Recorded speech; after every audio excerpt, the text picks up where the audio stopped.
Alright. Hello, everybody, and welcome to another episode of Protoss. We are now currently in Masters 3, and we're looking for the path of least resistance. What does that mean? It means in terms of like macro and long game plans and technicality of how we use our units, it really is not there with what we're doing in Masters 3. Why? Because, well, I want to use this show not as a way of just do this at this league, then just do this. I want to give you guys as many options as possible. I always say try to improve by playing the style you find most fun and enjoyable. And for most people, that means at some point you get bored of what you're doing, you try a new style. I was playing Mega Macro, now I'm going to play this. I've been playing straight to 60 workers and only attacking off then each game.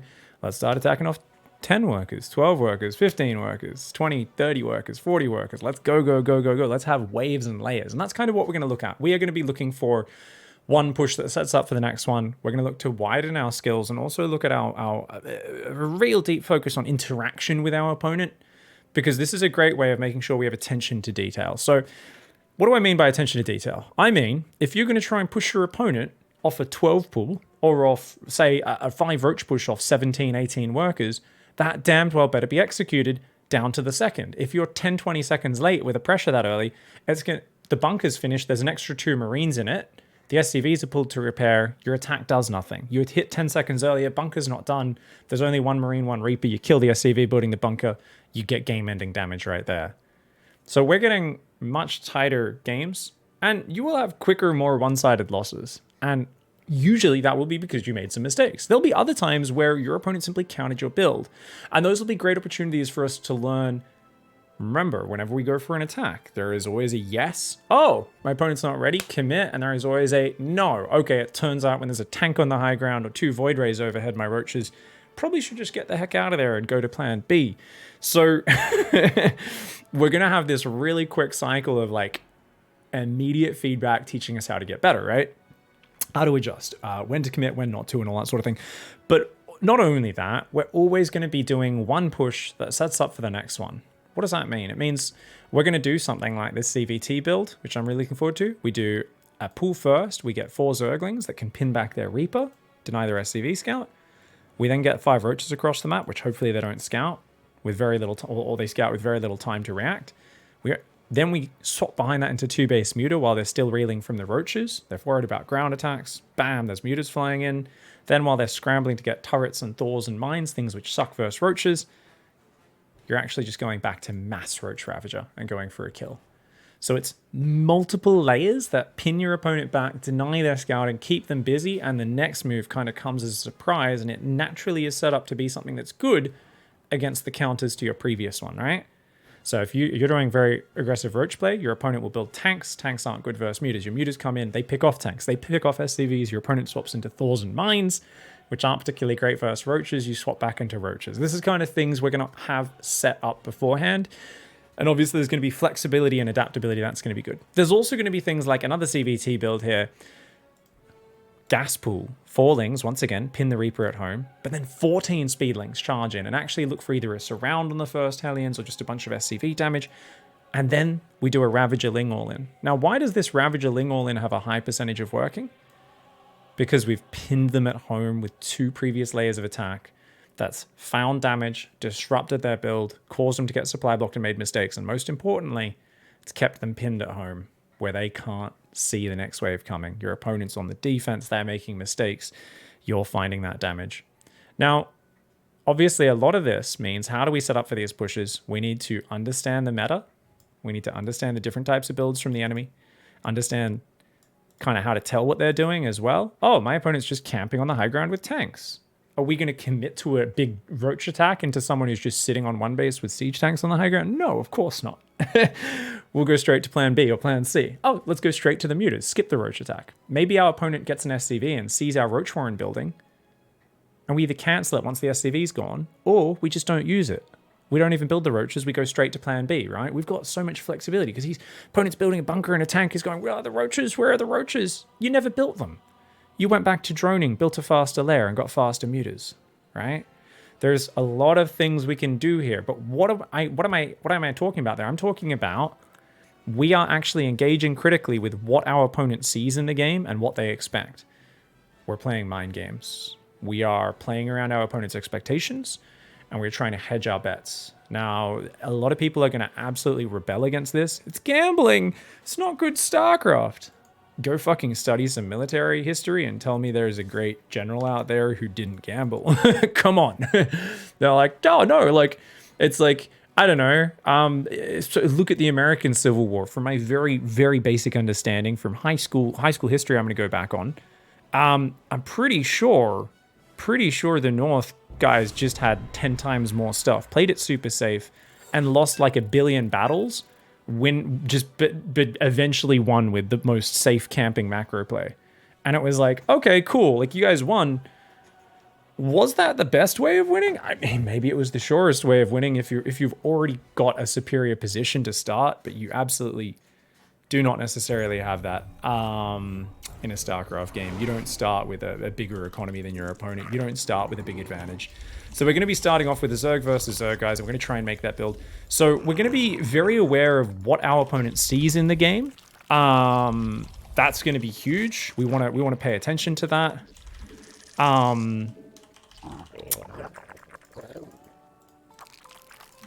We want to adapt. We want to be aware of the scouting tells and try to hide any scouting tells that we have. Yeah, there's a lot of little things here. We're going to be doing the 5 roach pressure this game, guys. So it's going to be Lambo's 5 roach pressure. Actually, I think a 16 pool is a little better than a 17 pool. My builds aren't going to be exact. I'm going to be doing a lot of different builds today. And today's not really going to be about, oh, here's one build you guys can memorize. I'm not even writing down Lambo's build order, for instance. He's got a guide. You guys can Google Lambo's 5 roach pressure. He's got a great YouTube channel. Go check it out. You don't need me to write this build order up. That's for sure. That is faux show. So it's a 16 pool, 18 hatch or 17 hatch straight into gas geyser, and then you want to drone up to 17 supply. Oh, what?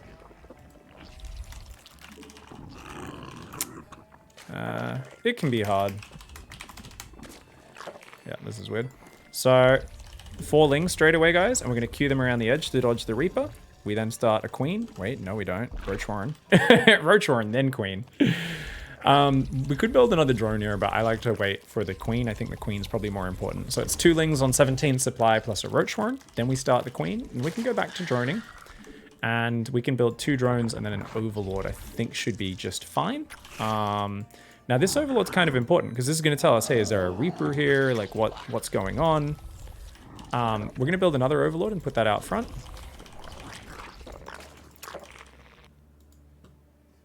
And there's a command center there. I don't see a barracks. Okay. And... Okay. So we've got the roaches now coming out, and we need 2 more lava to come.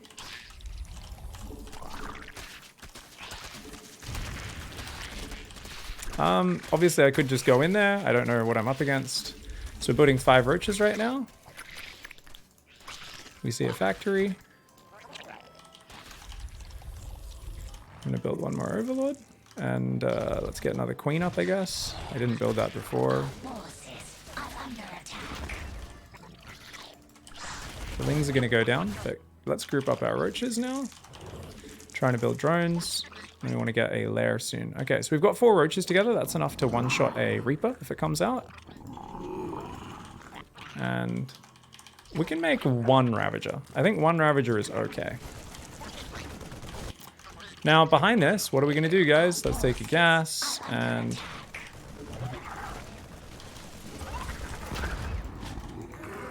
let's try and kill that. So notice I targeted the SCV. And what are we doing, guys? That layer should be going down. 3 guys on gas. And, okay. I didn't set the rally point. Okay, and I think we're just going to win with this, to be honest. Because our opponent didn't scout and didn't send their Reaper across the map, which meant they had no information. We're just going to A-move that. Overlord there, you go there, you go there, you go there. Keep building drones. Now, in this scenario, I always say with 2-base muta, guys, third base before double gas. Remember, we were teaching that. With this build, if we wanted to go ham, we could do it a different way. I didn't even focus fire the workers there. Normally, I'd do a little bit more micro there, either hold position or something like that, just to make sure they do a little bit more. So I don't know how this keeps getting spotted. Okay. If he puts like a marauder there, he might be able to see what's up, but that's okay. So I'm going to take the quicker third, the third base now, sorry. I don't think I needed to take the gases. I think the normal rule of 2-base muta is totally fine here. Now you're going to notice I have 0 defense, and he has a reacted factory. So that's kind of dangerous. Let's build a few roaches. We're just going to make 4 roaches. He had some marauders as well. Because we've got a good ring of vision, I think we'll be fine, but let's just do that. And yeah, these gases didn't need to go down because I don't want to go down to like 8 workers on minerals. That'd be pretty bad, right? So we're just going to use the rallying drones to do that. Now, there is going to be a medevac here. I don't know if there's going to be a widow mine or something like that with it, but let's also, once we get 2 bases up of workers, which we do now, we can also make a 3rd queen. We can make a few more overlords. Now, our opponent, of course, is going to be not knowing we have a spire. So we really want to make sure that spire, hidden in the back, stays hidden. Okay. So I think we could take this, probably. As long as we focus fire. There we go. So notice I've got supply free. And we're just saving our money.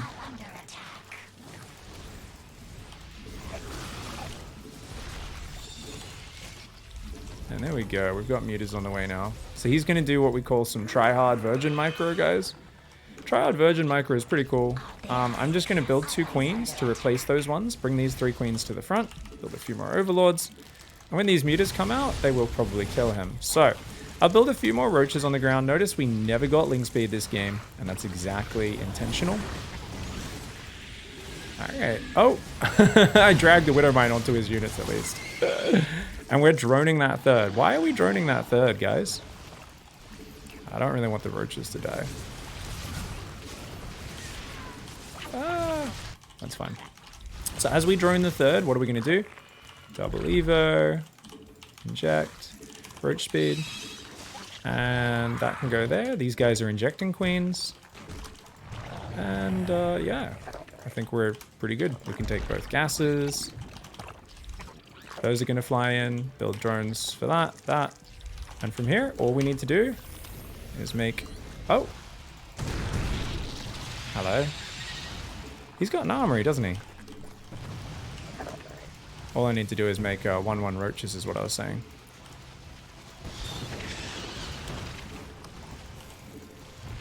And we're just going to try and kill a few more SCVs and then queue those mutas out of there.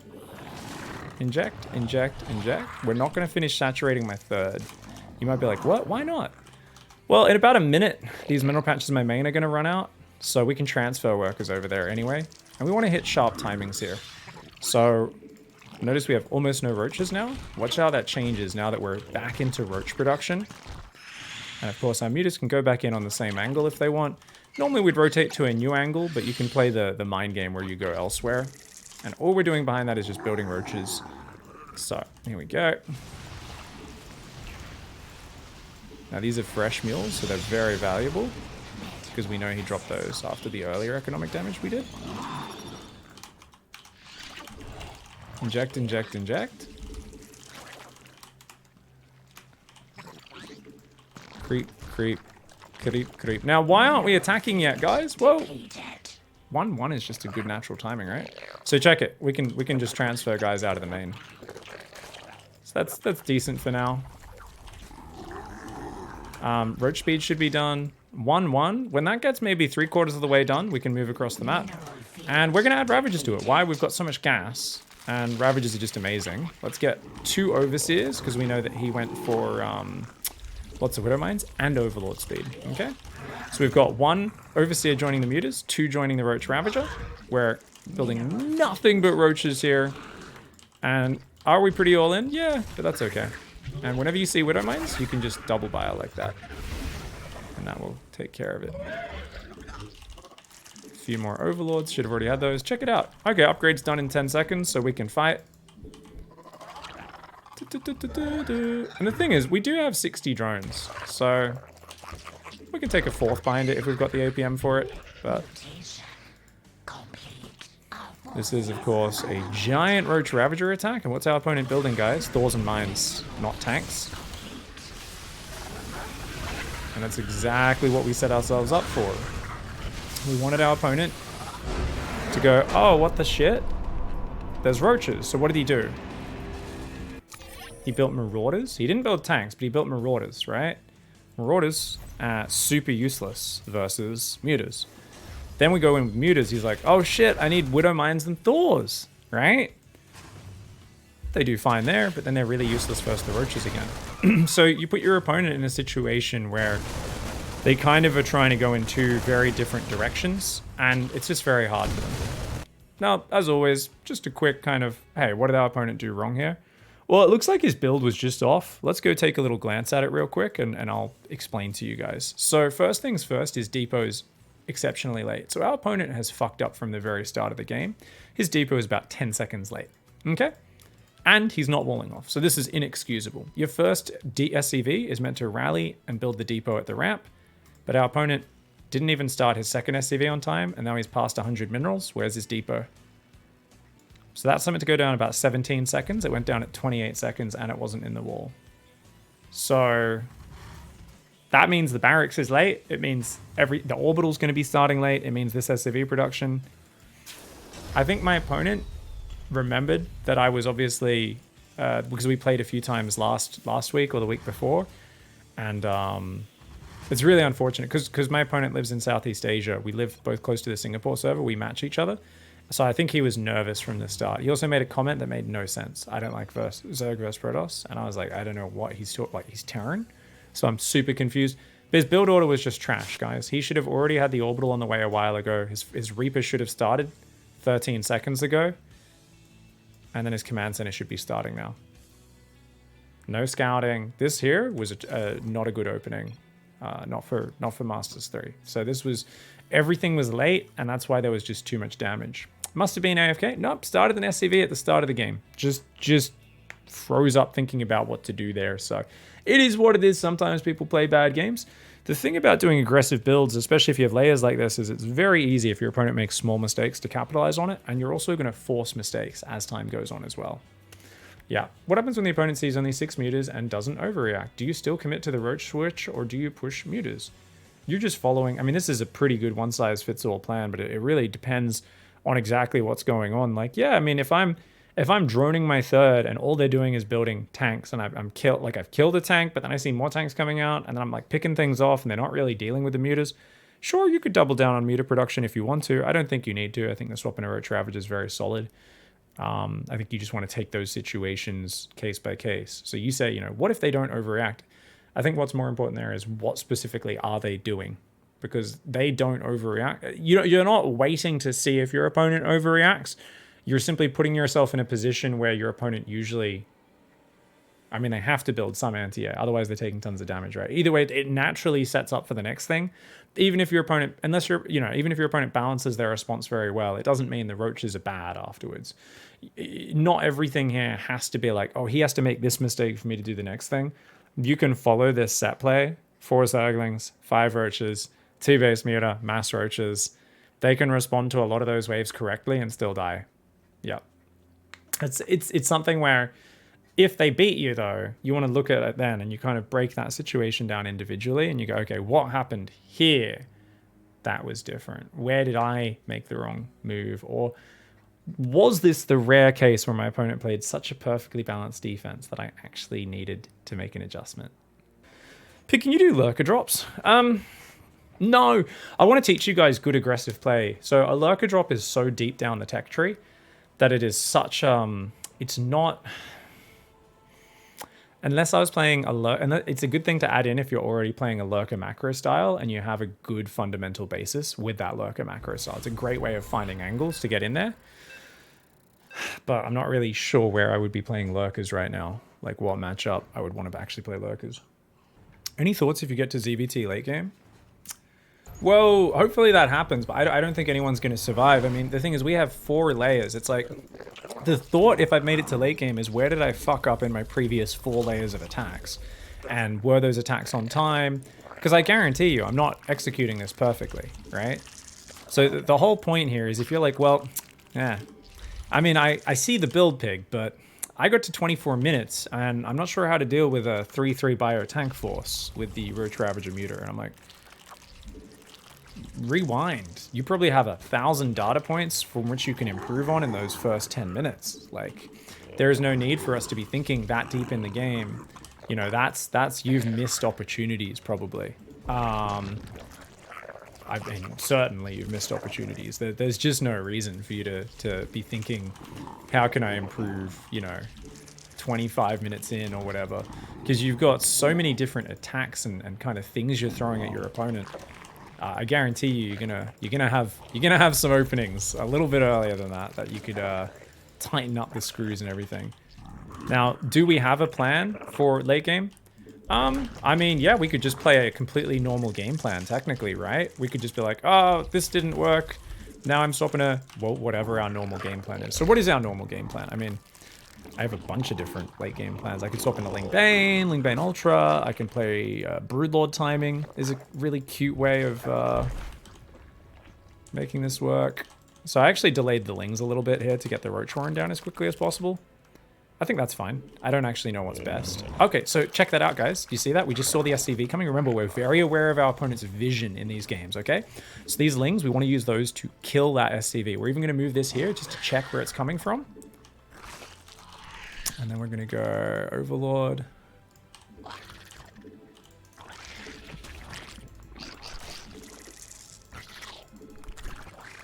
Okay. So I think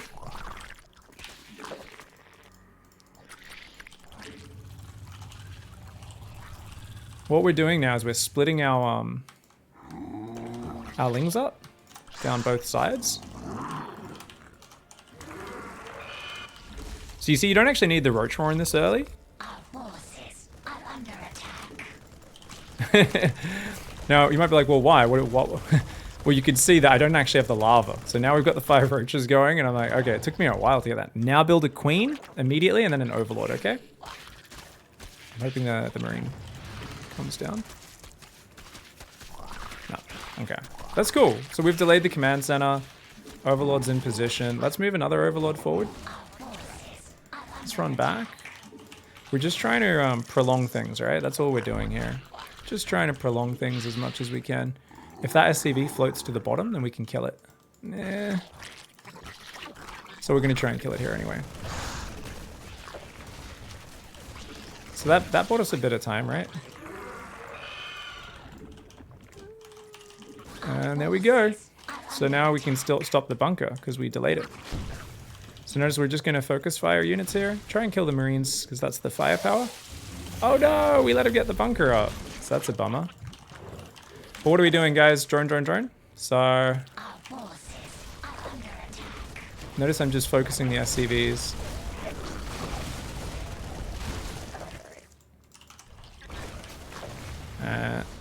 Okay.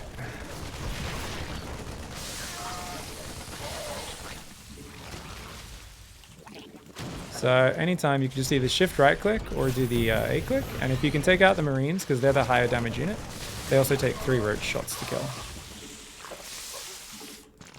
Now, at this point, if you want to look away, queue up some right clicks. And then drones, overlords, all that stuff. Spire there. Now, some people find hiding it in the back of the main is a little bit better. I think with the next game, I'm not going to attack with the roaches, guys. Because we're just, like, literally winning the game with the roach pressure. Yeah. Okay. This Lambo, your build's too good. Or I might do a 3 roach version. Just because it has less damage potential. And it's more straight to the muters. So we can show you guys the next part. Because this is a little too easy. At the moment, this is... not fair. Okay, remember, hatchery, then double gas, pig. Hatchery, then double gas, mate. So we're once again getting the gases up a little bit earlier. Means our first wave of muters hits a bit harder. But like I said, just having 5 or 6 muters is all you need. So I don't really feel it's that important. By the time that Spire finishes, I should have 600 gas anyway. So I really didn't need to get these gases up as fast as I did. Now that we've rallied there, do keep in mind, if I saw 2 barracks, I'd be more afraid of a counterattack right now, yeah? And if I'm really unsure, I could always make an Overseer and fly that through as well. I can try to make an Overseer and fly that away. It does cost us 50 gas there.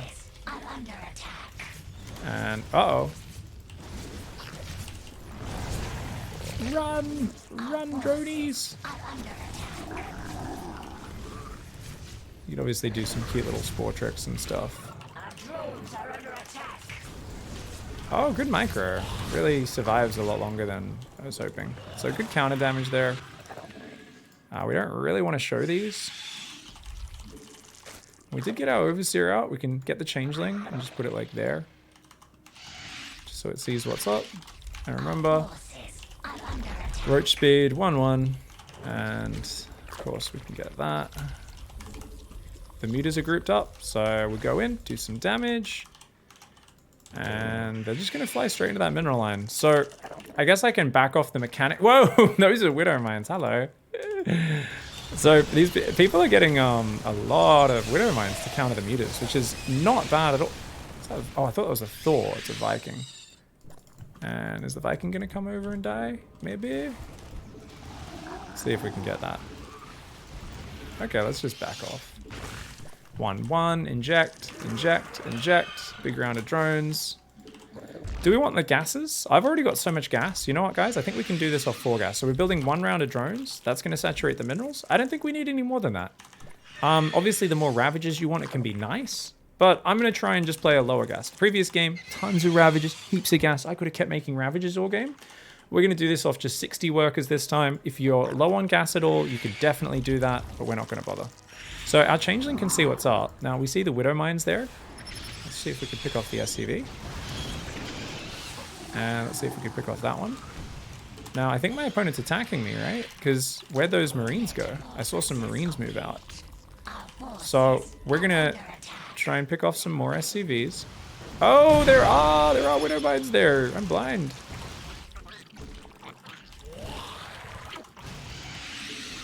Oh, maybe isn't attacking me. Wait. Okay, there were some units coming.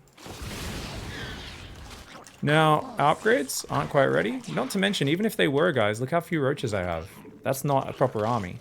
You need to be building lots of overlords. We're supply blocked right now. So we're gonna need to wait for another round of production or 2, okay?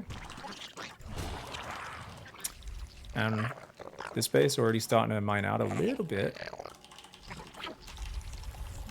Just keep injecting, even extra injects there just to make sure we're all good.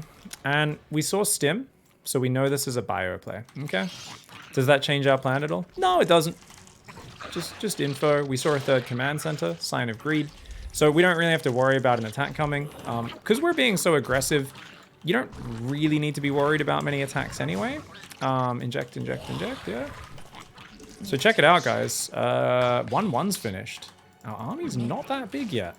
So what do? Do we attack? Yeah, why not? Let's make most of our gas into Ravages. Not all of it, because remember, we don't have the gas on that 3rd base. Why aren't you making 2-2? Because we're committing to an attack. I mean, if we want to play a longer game, we can add an upgrade after. But for now, that doesn't matter. We're committing hard to each attack, right? Hard to hit a proper timing to maximize our chances of doing damage. Too many people want to hedge their bets and make sure their next step is better. But every time you're reinforcing your next step, you're actually weakening this step right now. So we drop the biles there. That'll kill that bunker. And we want to try and get up the ramp if possible. We're just kind of blanketing biles on everything. And Ravages actually have the range advantage over Marines. So notice I don't really need to jump on top if there's no tanks or anything. We can just drop biles and they move. And we should be able to do it. Yeah.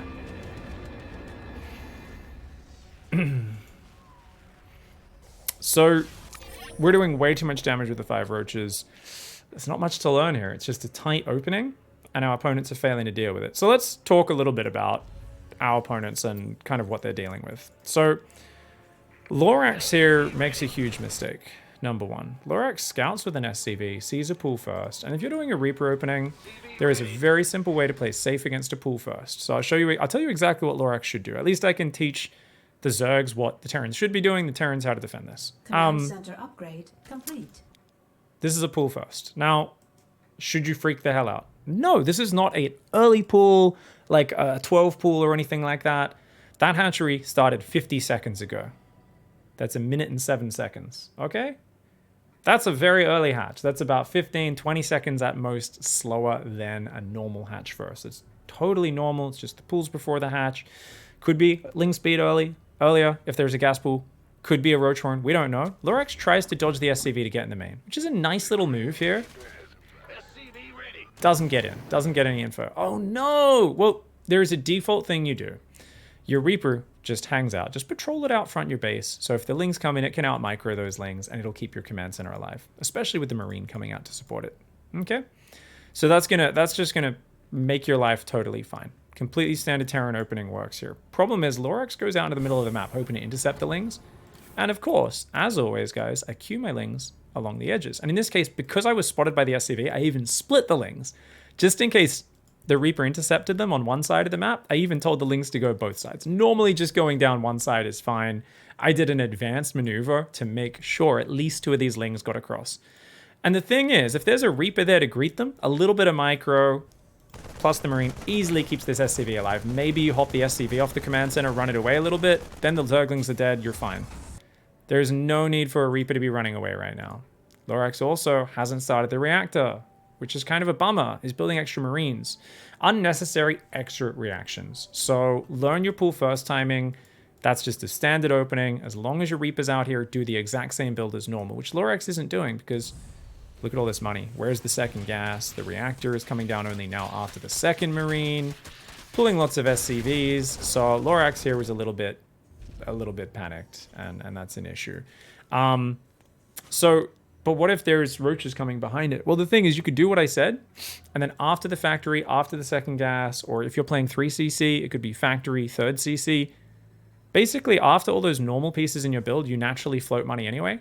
As long as you start this bunker, like maybe even 10 seconds earlier than what my opponent did, it's just going to give you a little bit of safety there. You can put your Marines and Reapers in it.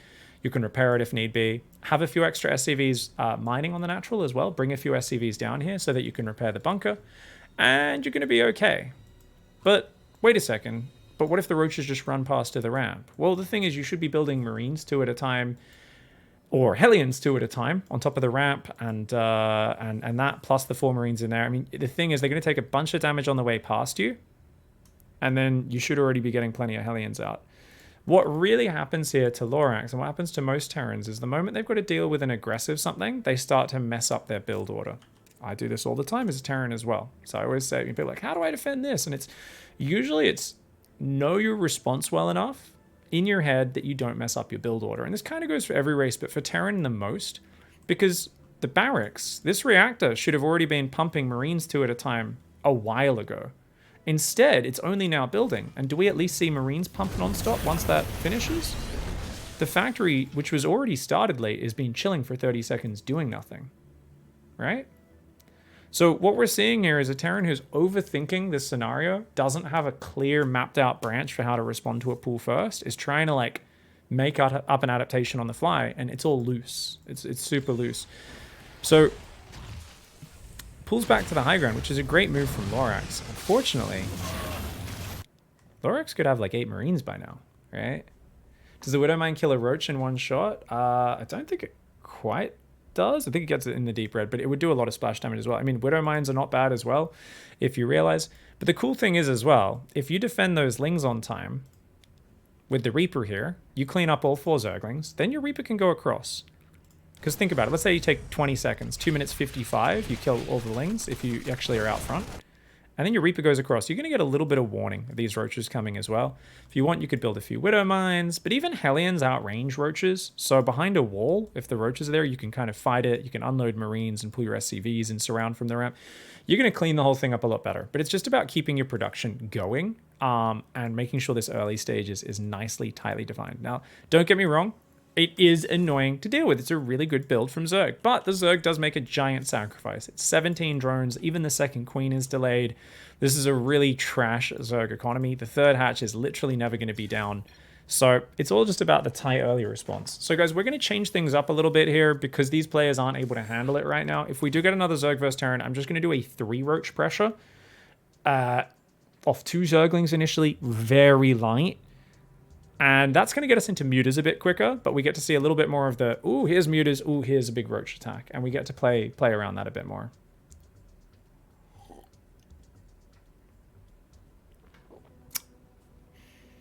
How are we doing? It seems like top-level Zergs rarely use harass utilities that are unlocked by Zerg Lair. Why aren't these used more in the pro scene? What harass utilities? Be specific, Darth Mufasa. People are constantly harassing with mutas. Bane drops are pretty common at pro level. Obviously, there's times where people get really good at defending these things and they phase out and then they come back and they're successful for a while and then everyone's on their toes defending them. You're probably talking about Burrow, I guess. It's not a great harassment tool. Kind of, it's okay. Yeah. What's up, John Travolta? Hello, mate. Good luck, have fun. Good luck, have fun. This one's playing my game. So we're gonna do same sort of opening, but just 3 roaches, right? Is what I said, guys. So this is a much lighter pressure, old railgun build from back in the day. Technically, this is literally held if the Terran just breathes on it. And yeah, guys, this is a build I've beaten players much better than me with. Last time Ryung was doing really well and made it to a semi-final of GSL. I beat him in a tournament right around the time he was in the semis of GSL, and one game was using this exact build order. A caster should not be beating a semi-finalist of GSL, but the build is it's such a weak push that he assumed it was a proper Ravager Ling all-in and massively over-responded. And then the mutas completely caught him off guard. and then I got a lucky Zergling surround on all of his Hellions while doing a Baneling bust. So he lost all of his Hellions because he dove on creep, and I hit all my Zerglings till he got really deep on creep, surrounded all 8 Hellions, and I was already morphing Banelings on the other side of the map. So I just was like, well, this is literally the worst case scenario, because I hid what I was doing in both games. But this build is, I would argue, weaker usually. I do think Lambo's build is a little bit better than this one. But this is going to, like I said, allow us to let these slightly weaker players survive the early game so I can show you guys the next step. Because the next plan, the next part of the plan on a strategic level is exactly the same. So just 2 Zerglings will go around the edge. Notice once again, we've queued them around the edge. Oh, let's see if we can...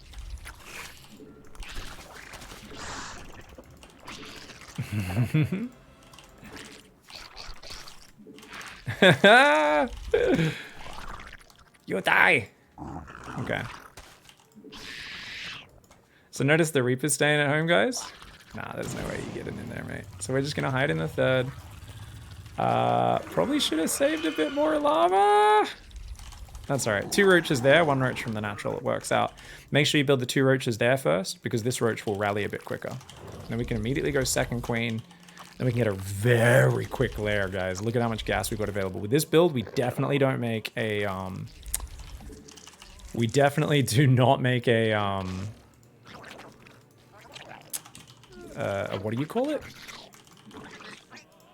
And let's group these guys up, actually. Make sure they're all... Oh, he's got a bunker. So you see, this guy's already more defended. So actually, this is the sort of player who's respecting it a bit more. Probably partially because it's such a good cheese map, right? Anyway, let's get that. And we're just kind of rallying those on there. Oh, yeah. So notice I'm just rallying onto that gas.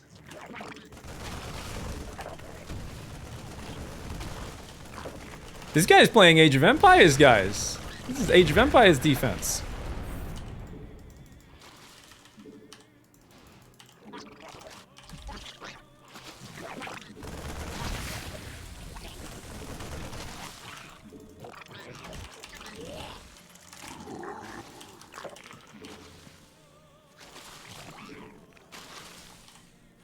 Yep, these guys forfeit at this point.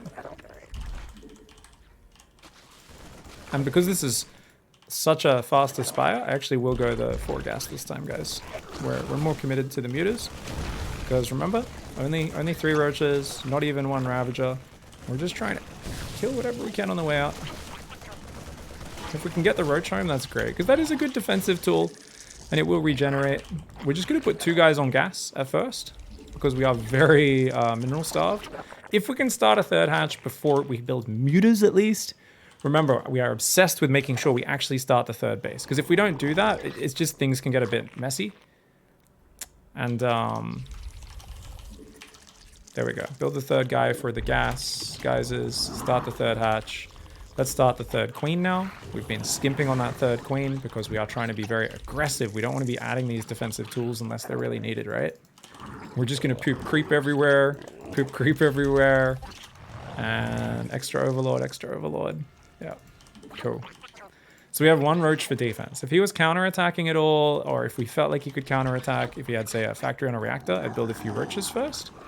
Which I've been kind of greedy on, but because we saw he was on the tech lab there, we don't need to bother. Now we're building 6 mutas. We're also building an overseer. The hive cluster is under attack. And I'm going to build a 4th queen as well. And I don't actually want that guy to be an overseer. We'll make this guy into an overseer. Now we could fly past that, right? Actually, yeah. Let's fly past that with the mutas and see what damage we can do. Okay. So we've got the 6 mutas going across the map. I could actually have committed to more since they're so early this game. And we're trying to drone. So we're going to build a spore in each of our bases just to make sure, because our queens aren't very mobile, right? You see now he's going to the other base, which is obviously a problem. So we're just going to A-move that. I'm going to queue these guys, and hopefully we can do more damage than we take. It's kind of the whole idea. Notice lots of tanks. So we do have to be a little wary of a ground push. Did I just attack my own mutas? Yes, I did.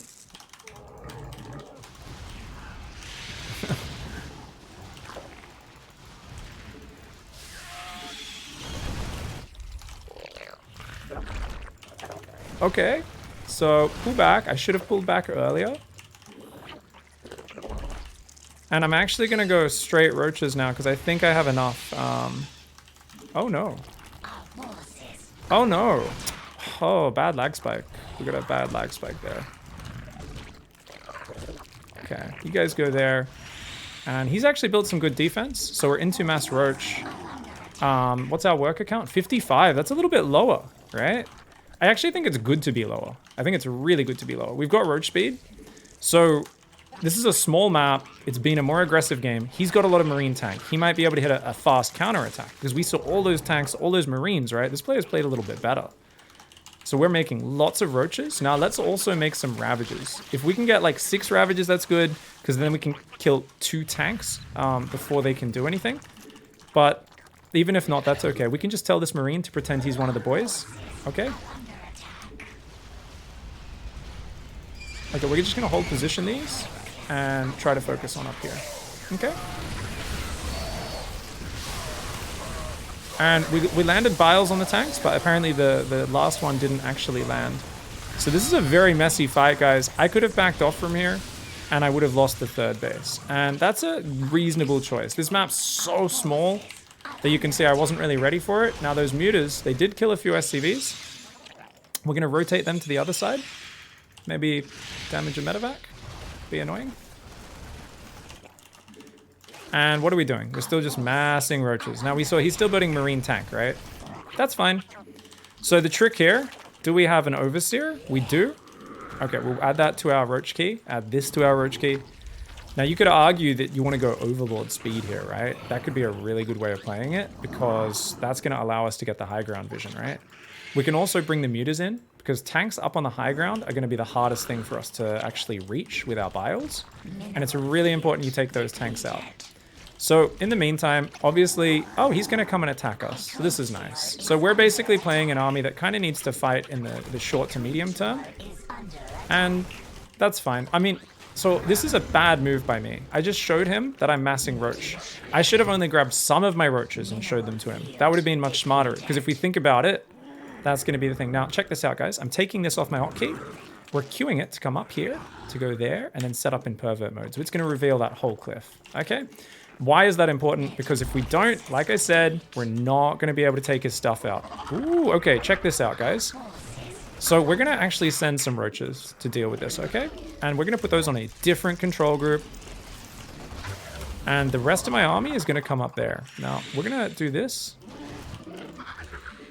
So that roach key is going to go there. And now, these mutas are going to die, but look, tanks are kind of exposed, right? Okay. These guys have A moved. As long as we kind of just follow that, it should be fine. And we're going to actually attack from down here. Even though normally I like to attack from multiple sides. Oh no! I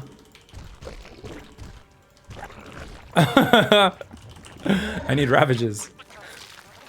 I'm like, shit, man, I really need ravages right now. Anyway.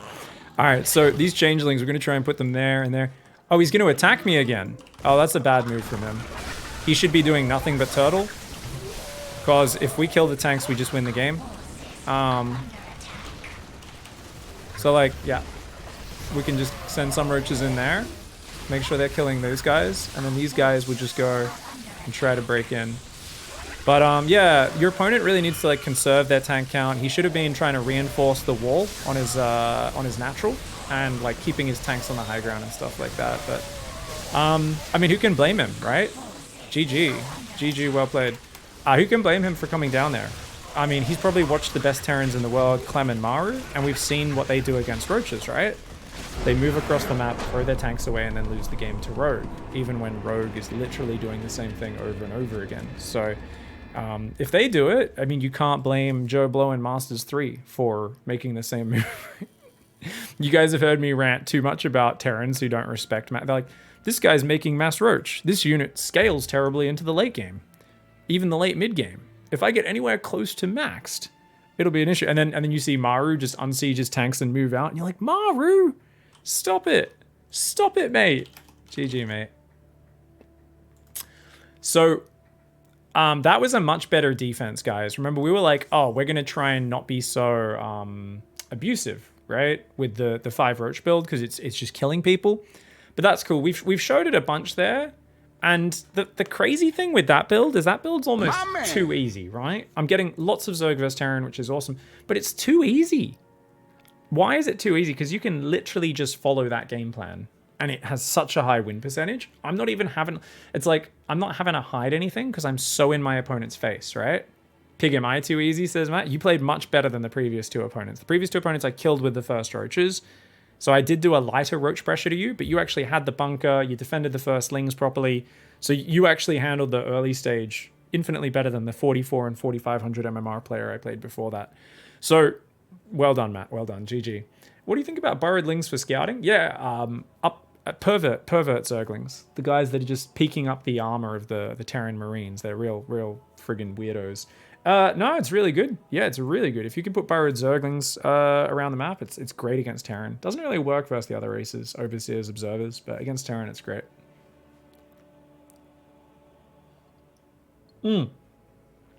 Yeah, the eBay block is not necessary. The Age of Empires move was very cool, but not necessary. Just let me go past. Just let the player go past. I would also advise that you don't... I think the big mistake there was, once again, 2 Marines. Where's the reactor, right? It should be Reaper, Marine, Reactor, right? The extra Marines coming out, I think it's just better if you build a reactor. I get it, because it's Beckett. You want to be safer. You can also just play Reactor first on that map, just to get more Marines out earlier, but it does give up your Reaper, so it's a very different opening. So I get why people don't want to do that. Anyway, guys, if we get another Zerg vs Terran, we're going to change up the game plan. What are we going to change it to? You guys know. You guys know. We are going to try and do a bit of a pull first into a Speedling run by, into a Ravagerling all-in for Zerg vs Terran. That's the other one that we wrote down in the document at the start of today's session. Just a gas pool. And that's going to be a little bit more interactive with the Overlords spying on where the Hellions are and kind of picking where things go. And go, okay, the Hellions are camping in a pretty good spot. I don't want to run in. Wait, they're leaving the base. Quick, surround them. Or wait till they're coming to my side of the map and then surround them, and trying to set up for just a Ravagerling finish. It's a really simple build, but I think it's a little bit more interactive, because like Zerglings, it's not like roaches where you just make them into sharp timing and you shove them in there. The Zerglings is a little bit more based on the angle and stuff like that, so we'll see what happens. Good luck on that, Amaru. Thank you. Massive thank you, Cold Hot Cocoa, for the gifted sub, mate. Yo-Yo with the 5-month resub just before as well. Hello, everybody. What's up? What do we get? Hey, we got a Zerg versus Zerg. Awesome, guys. So we get to do stage 2 of Aggression is the Key. It's going to be a good time. Did you see Parting, how he destroyed yesterday, says Ryan? Oh, what tournament? What did he destroy in? Or are you talking about GSL? Because he literally did an exact repeat of his GSL builds and threw super hard versus Beyond in in Thingamajig.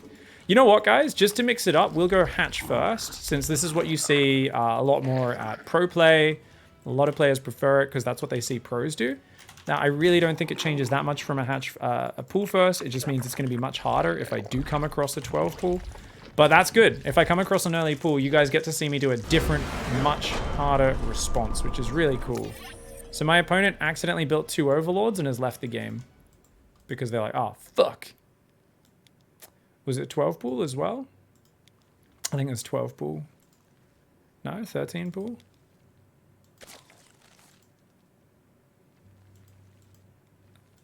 And then they forgot they built an overlord, so they queue another one off here. Oh no. And then they realize and leave the game. Yep. GG. Well, that's a dumb way to lose. I wouldn't leave the game. It's not the worst thing. It's pretty bad. It's pretty bad. That's a shame. That's a real shame. I mean, I get a lot of MMR for it, so already up to 4,500. All right. Do GSL, says Ryan. Easy clap for Parting. Yeah, you should have watched him throw yesterday, dude. He had this great just fight back into a superior position versus Beyond. Whereas like, cool, he's way ahead. All he has to do is not throw his army away. You were here live. Yeah. And then, was he drunk? What was that army move out? And I was like, oh, it's cool. He'll pressure. And he moves into the most compromising position on the map and gets himself surrounded. All his disruptors left out. I think he had a few too many Sojus celebrating GSL. I agree. Yeah. I saw you beat Beyond in part 7 of Bronze to GM. We are now unstoppable. You know it. That was absolutely the real Beyond as well, for those who don't know. Definitely the real Beyond. Big map, guys. It's going to be hard to get this Ling Ravager across the map without my opponent seeing it, but it'll be lots of fun trying it out, okay? So, gas pool into the hatch is how we're going to do this. Little bit of a different opening, but I think it's really good.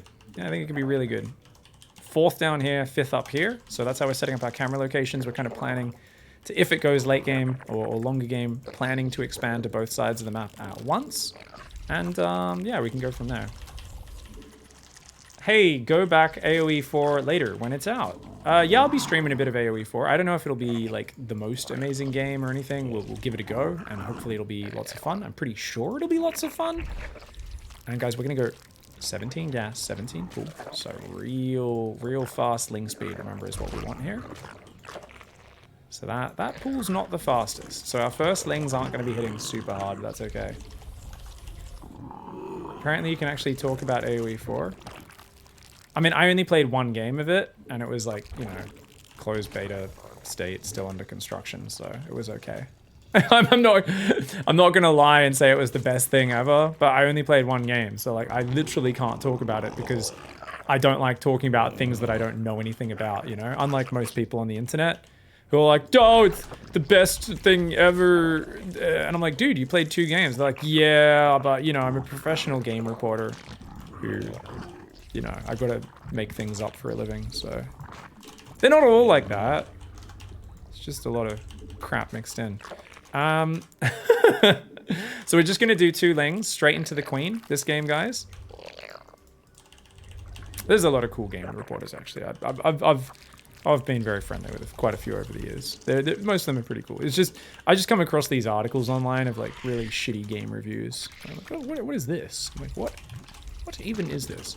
Now, I think you need a 3rd hatch if you're doing a speedling run by. I don't actually know. How many...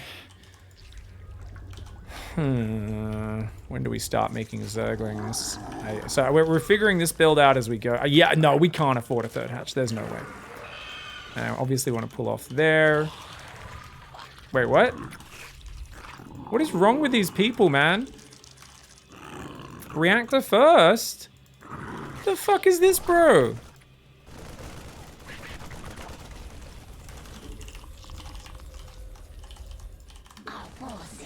Alright, the Lings will sacrifice themselves to save this overlord. Their mission was complete. Whew. So guys, we're actually gonna maybe keep that command center alive? Yeah, I think we will. Alright, so we're making Lings here. We're putting 3 guys back on gas. We want to drop a third hatch, probably, just so we're not completely all in. And also, because it gives you production, right? And then we want... Okay, so that's a lot of speedlings. My opponent has no scouting. They played reactor first. So this is a Beyond-inspired build from my opponent, guys.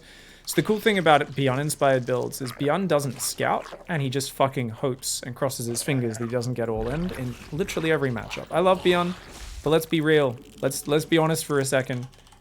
The man has faith. The man has faith. And the idea is these guys are meant to run in and kill that command center. So we're just going to kind of wait over here until my opponent comes down. And when he comes down, I guess that's what our opening is, okay? So we want to get the second gas. We're droning. And we're going to be doing this. The whole point of this was to deny my opponent's vision and set up to get the roaches across the map without them spotting them. If your opponent's plan is to just sit in their corner of the map, you probably have an even easier time of beating them, to be honest. So, yeah, I mean... Nice and chill.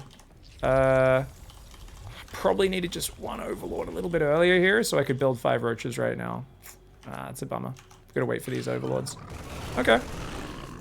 And now we just win the game, right? Assuming they're still out there. Maybe not! Okay, so our opponent's watching the stream, or they're just playing like a donkey. I don't know. Okay, so cool. It's always good to know. Where's me queen at? Yeah. Okay, so guys, we are just swapping into a macro play. Why? Because our opponent's watching the stream, or they're playing just the worst build of all time. They're like, yeah, I take my natural at 5 minutes, and I just camp on marine tank, and then I have a banshee come in. What is this? Wait, is this a 1 base all in?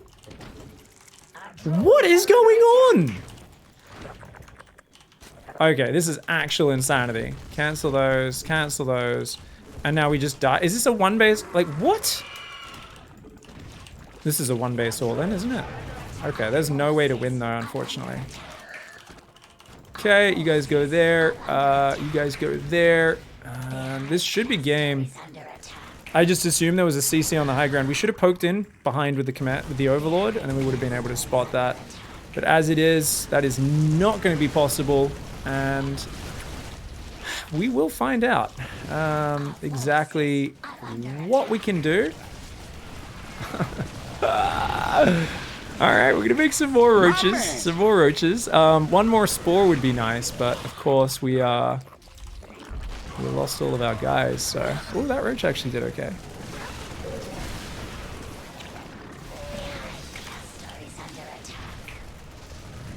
We did take a few tank shots there. Okay. Alright. Yeah, I don't know. If it's 1 base, maybe it's okay. If there's an expansion, there's no way. I could have timed it out with that. That would have been real nice. Alright, let's go.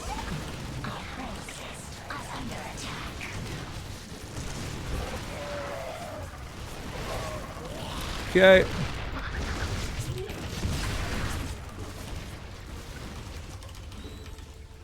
And that'll be game. GG. What is this build order? So the guy doesn't scout and then goes command center and is doing a 1 base marine tank banshee all in. This better be good. What?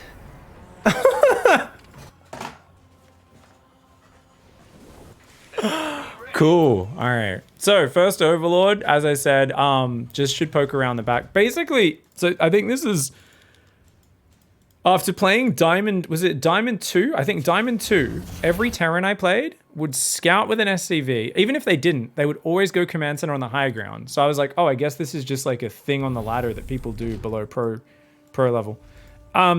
Super simple.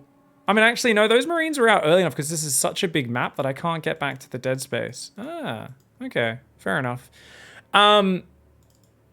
What's a simple solution here, guys? Be flexible.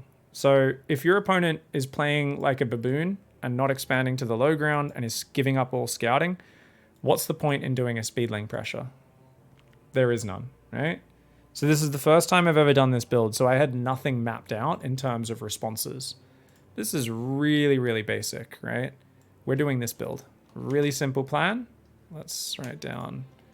Game Romanticide versus what the fuck, one base Marine Tank Banshee. Okay. That does not need to be a heading, by the way. That can just be normal. Okay. All right. So we were doing Lings into Speed, Lings into Ravages, right? Okay. This build. So, what did we spot there that made us go, no? No command center. Reactor first. Okay, so what does that mean? No scouting? Might not be expanding. Zero mobility. So what does that mean? If we're planning to do a Ravager Ling attack, which we were, why do we need to do the first step? All we need, so just skip the Speedling wave. Its job is to catch a player whose Reaper Hellion is out of position or not being watched and fuck up and expand. They don't have a Reaper or an expansion. Skip! Go straight to 35 drone, 2 gas, Ravager Ling attack. And that would have absolutely won. There we go. Easy plan. Easy plan. That's the first game I've lost in a long time in this show.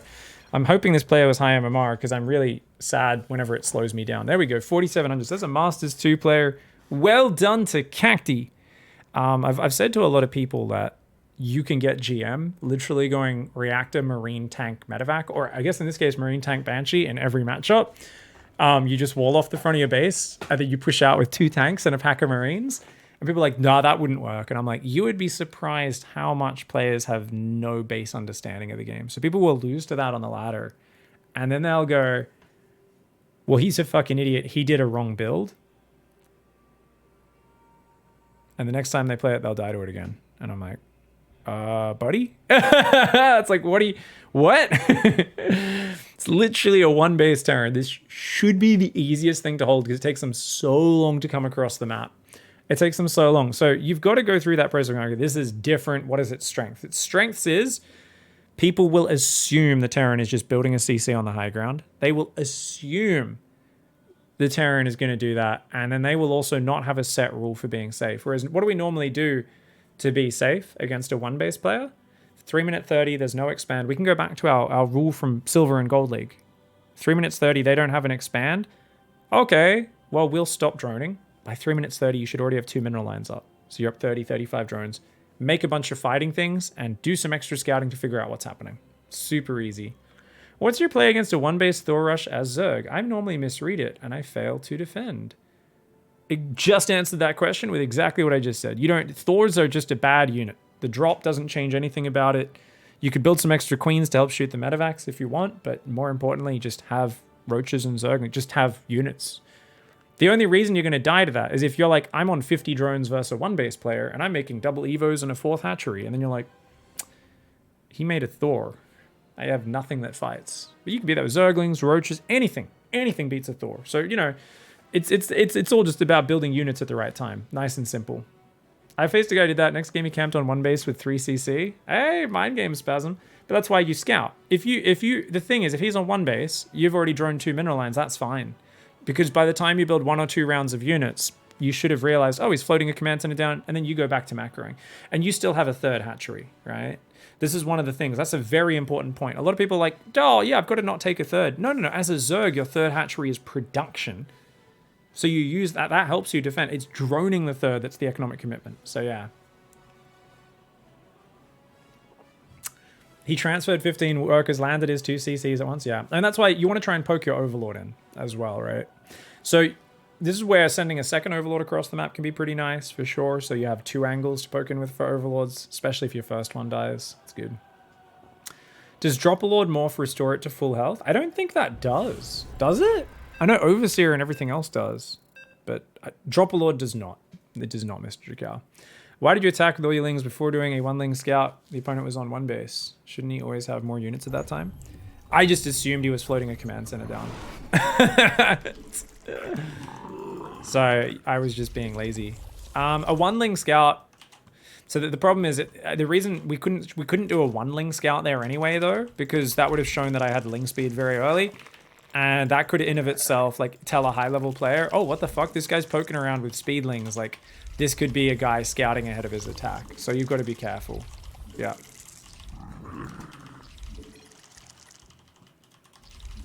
We're playing Zerg vs Terran, guys. Pumba Matata. Good luck, have fun, mate. Will you be my Timon? Oh, what are we doing? Pool first. Gas pool, sorry. Gas pool. Gas pool. Alright, what's up, fam? Pig, what builds are you using for Masters? Aggressive builds. Open up the document, guys. Exclamation mark B2GM doc. This game we're doing the same thing we tried to do last game before encountering a very weird set of circumstances. And we got punished because we didn't have it mapped out at all. And that's what happens when you're learning a build. As long as you go to the replay and you learn what happened, you know, and you go, oh, okay, next time I'm here I should do this. You'll be fine. Hatchery's a little late this game, guys. Definitely a little sloppy. It's a 19 hatch. Should be 17 or 18. It's okay. Doesn't really change too much. So remember, we want to get ling speed the moment we get 100 gas. But first of all, Queen is going to be the first thing out. Queen, just 2 Zerglings as well. And we will send those over this way and then into the natural. They're already on a secondary army key. Let's make an Overlord. Which actually, I guess that the problem with the Overlord is that does stop me having enough money for ling speed the moment I got it, but that's okay. So we're going to put 1 Overlord out front here, and then 1 Overlord out the left, and this guy should actually have gone in a little bit further, see what we're up against first. And like I said, we want to drone up to about probably 22 workers, and then, we saw a Reaper coming out this left side. Okay, so we're going to go in now. He should have gone past us by now. Gonna send that down. And 22 drones. 20. Yeah, let's go 22 drones. Oh, there he is. Hello.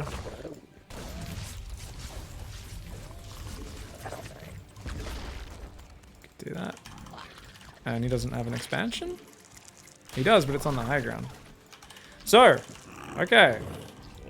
Fucking weird Terran players, man.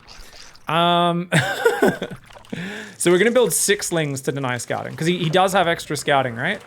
We're also going to go out towards the 3rd base. Why? To give off the illusion of us wanting to do that. 2nd gas, Roach Warren.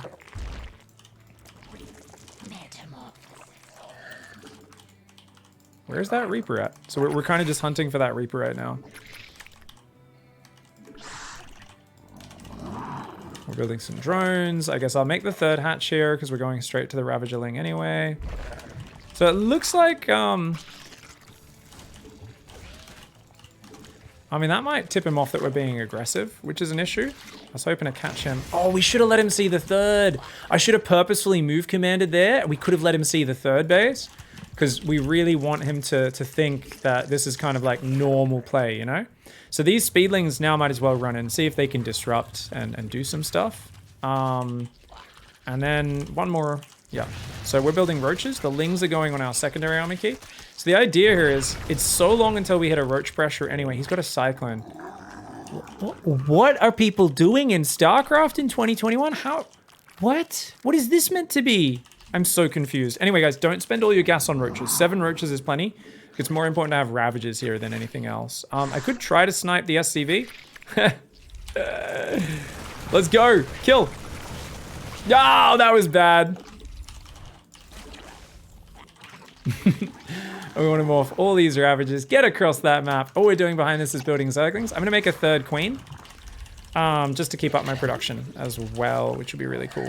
All right, guys. So remember, I'm trying to set up to get across the map without my opponent seeing what I'm doing. This guy's building multiple Cyclones, which is objectively terrible versus Zerg, because Zerglings just surround them and kill them. So this should be the easiest victory of all time.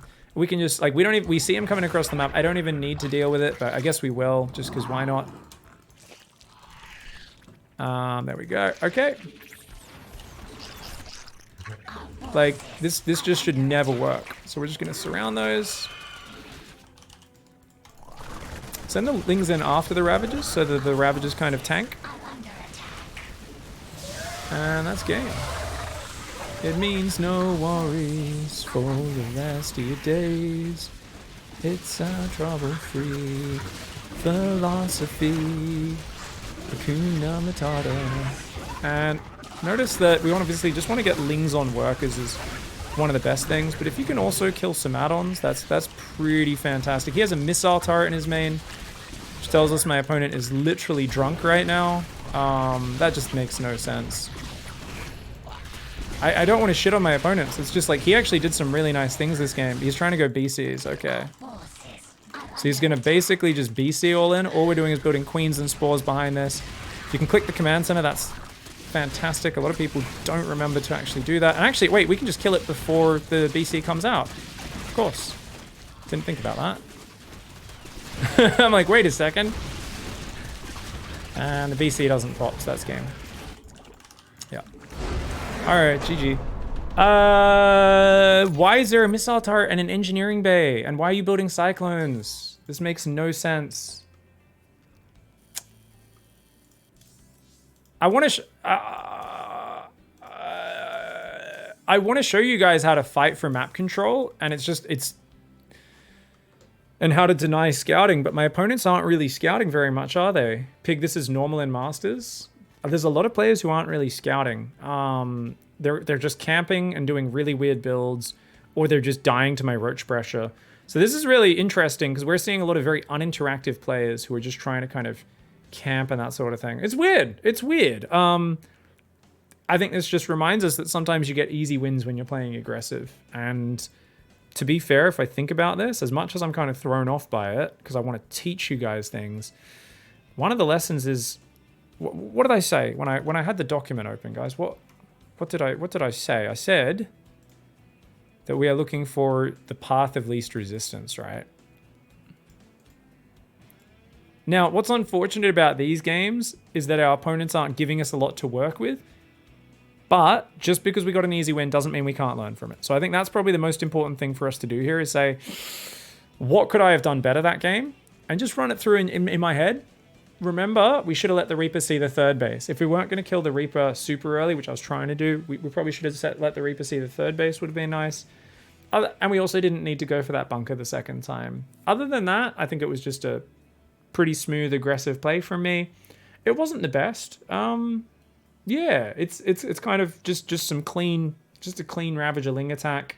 And the opponent just didn't have any normal good defensive units, really. So, yeah, I mean, that's all right. It's just, yeah, I mean, we're going to bust people. Attacking people will kill people a lot. So we're killing people with roaches into mutas. We're killing people with Ling, 2 Lings, into a bunch of Speedlings, into Ravager Ling. In that case, once again, another player sitting on the high ground. So we didn't really get to use the Speedling, to show the Speedling versus Hellion dance. So that's kind of a funny thing, because normally it's so much about watching your Overlord, seeing where the Hellions are, getting your Ling timing in right, splitting your Lings up to attack, keeping them busy while you set up for your Ravager Ling attack. There's so many cool things where they see your Zerglings coming across the map and then you're trying to hide the Zerglings and lure the Hellions around so they don't see the Ravagers coming across until the last moment. It's crazy. Is 2 seconds in a medevac good for Overlord hunting in TVZ? Not really. Just build a single Viking. Why not just build 1 Viking, Jaget? It's so much cheaper. Why would you invest in a medevac and 2 cyclones? It makes no sense, right? If you had to build a cyclone to defend or a cyclone or 2 to defend early game from like a fast roach attack, like really early, maybe then it's not bad. Like I will do that. I'll put 4 Marines in a cyclone and a medevac and go kill some overlords, pick off creep, whatever. But yeah. Isn't it the general case? Playing for a long-term macro game will give you the most benefits since there's more you can learn more? No. There's more you can learn from? No, not at all, Scorpion. Not at all. For 90% of the player base, that mentality holds them back. Because playing for a long-term macro game, what that becomes for most people is people just building more stuff and uncritically engaging with a game that is too big for their brain to handle. So what you want to do is you want to break the game into areas that you focus on so that it's enough that you can actually draw conclusions, learn deep experiences, and learn how to read things. The idea of I just go play a macro game, what does that mean for most people? And I know because I've coached hundreds, over 1,000 players at this point I've coached, of all skill levels. For a lot of people, that means just sitting there and doing nothing. Even Ryan, right, guys? You guys have heard the last few times I've been kind of had Ryan on, we're analyzing a replay or coaching, and he's like, oh, but I just want a standard way to beat everything. And I'm like, dude, you're playing pro gamers. That's not going to work. Like, you know, like when we were talking about how he could beat 4GG. And I was like, dude, you can't just play a really standard defensive game that's good versus everything versus a guy who's going to commit everything, all his eggs in one basket. You need to play completely perfectly with 0 mistakes if you're going to do that. That's not possible. That's not humanly attainable. And that's a 5,900 player having that same issue of, I just want to play standard. Now, does it help you improve sometimes playing a little bit more defensive? Yeah, absolutely. Learning how to defend is a great skill, but you should then also have a good understanding of how, when you've gained an advantage, how you can use that advantage to put your opponent further behind, how to win the game, right? So it's important to have a wide variety of skills in StarCraft and to learn all different skills. But the thing is, if your goal is to just sit back and defend for half an hour, most people do that very poorly. If you're going to do that, if you're going to be more of a macro player, you need to have sharp, continual harassment. You need to do many types of harassment so that you're interacting with your opponent, so that you're keeping them off balance, so that you're seeing what they're up to through that harassment and that scouting, and you're actually gathering information and you're keeping a good finger on the pulse of the game. You're kind of going, oh, that's where we are. That's where we are. But if you just sit back too much, then you lose that feeling of where you are. Your opponent can get away by going super hard into the greed or super hard into a big all-in, and you don't see it till it's in your face. So the important thing is to develop a lot of different skills. And definitely, in the long run, if you never learn how to defend, and everything is, like what we're doing right now, is a very specific focus. If you play just like what I'm doing here in Masters 3, one attack into an X attack into an X attack, and that's all you ever do, you're going to have a very limited skill set. But the important thing that we always iterate over and over again in a series is you need to reinvent yourself to be a well-rounded StarCraft player. You can't just do one thing. You need to learn how to do it. And if you're playing more of a macro game, you will inevitably, because you are a human and you are weak and you are soft like we all are, I am, inevitably you will become less detail-oriented the bigger the game goes. The more you're focusing on your late game army control or your spellcaster control. And it's important every now and then to say, hey, let's go back, do this sort of style that we're doing here. Oh, man, my Ravager Ling timing's 20 seconds late. What the shit?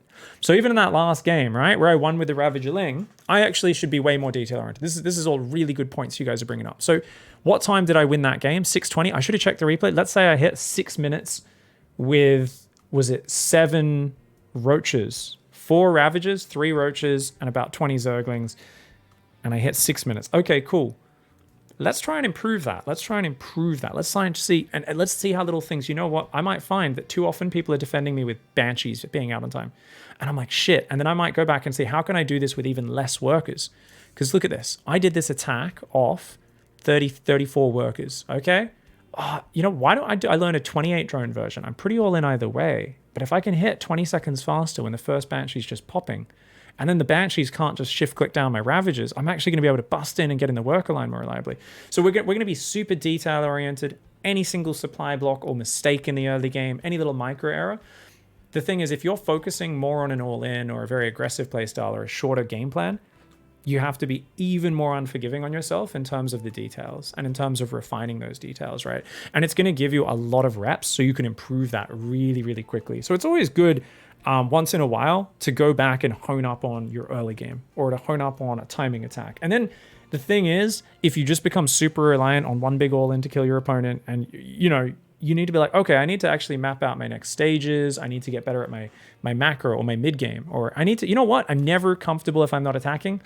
Maybe I should learn how to tread water in the mid game a little bit, you know? If I can tread water in that mid game a little bit and just kind of be comfortable hanging out with Hydra Bane, dominating the map, that's where I can become a much better player. So it's really cool. It's just, you always want to focus on a lot of things.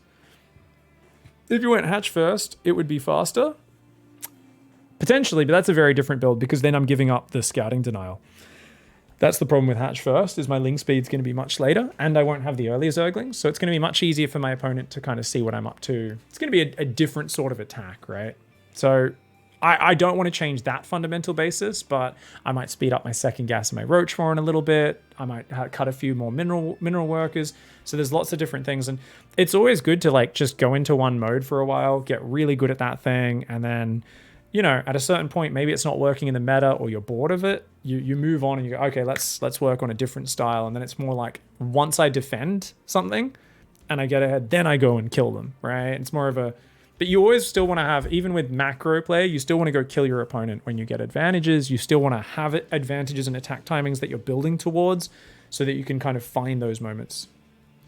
Are these builds somewhere stored online? Which the builds that I'm doing today are, I mean, you guys can follow along in my B2GM doc, guys. Open it up, ! B2GM doc, and that should be great. What's the name of the fat blue marine in the bar in the background? That's Tychus. He's actually in a Marauder suit, I believe. What about the dark build? 2 extractor tricks, goes hatch gas pool, then OV to get fast speed, but still has a natural. Dark's openings are objectively terrible. His openings. The first 10 minutes of a dark game is like the worst thing you've ever seen, and the next 20 minutes is the most godlike thing you've ever seen. I always try to understand what the advantages are of Dark's openings, and there are none. His openings are very inefficient. Some are old, some are outdated, some aren't even outdated. They're just worse than he was executing them a few years ago. So I don't know what Dark's doing, honestly, in his openings. I think he's one of my favorite players in the world. He's a god. But there's a reason the Europeans call his ZVT-style cave bob. He makes roaches to get behind, but he does this half-ass pressure that does nothing, puts himself behind, and then he plays like a god. He is an absolute mad lad. I don't know that build you're talking about, hatch gas pool with 2 extractor tricks. I don't know exactly what that build is. You said he has a fast speed, still has a natural. I think you're talking about a ZVZ all-in with like 14 hatch, 13 gas, 12 pool. I think you're talking about a Speedling all-in. That's a fake hatchery all-in. That's a dumbass build, SG Bacon. And I call that the dumbass build because in the year where Cyril couldn't lose a Zerg versus Zerg, the one map he lost was to Rogue doing that build. And Rogue, and everything went right for him, and it still didn't win the game because it's such a trash build. No, there's some good speed. That's a high-level mind game. The whole point of that is your opponent's overlord sees that your hatchery finishes at the normal time, so they assume it's a normal hatch first. And then you flood speedlings at a timing which shouldn't be possible off a hatch first. So it's a big mind game where you're cutting like 4 workers, 5 workers, 6 workers from a normal game, and it's just a big all-in. So that's just a clever all-in. Scarlet was doing that as well, and a few other players. But yeah. Anyway, are we playing Zerg like Rogue today, killing people with roaches? Yeah, kind of.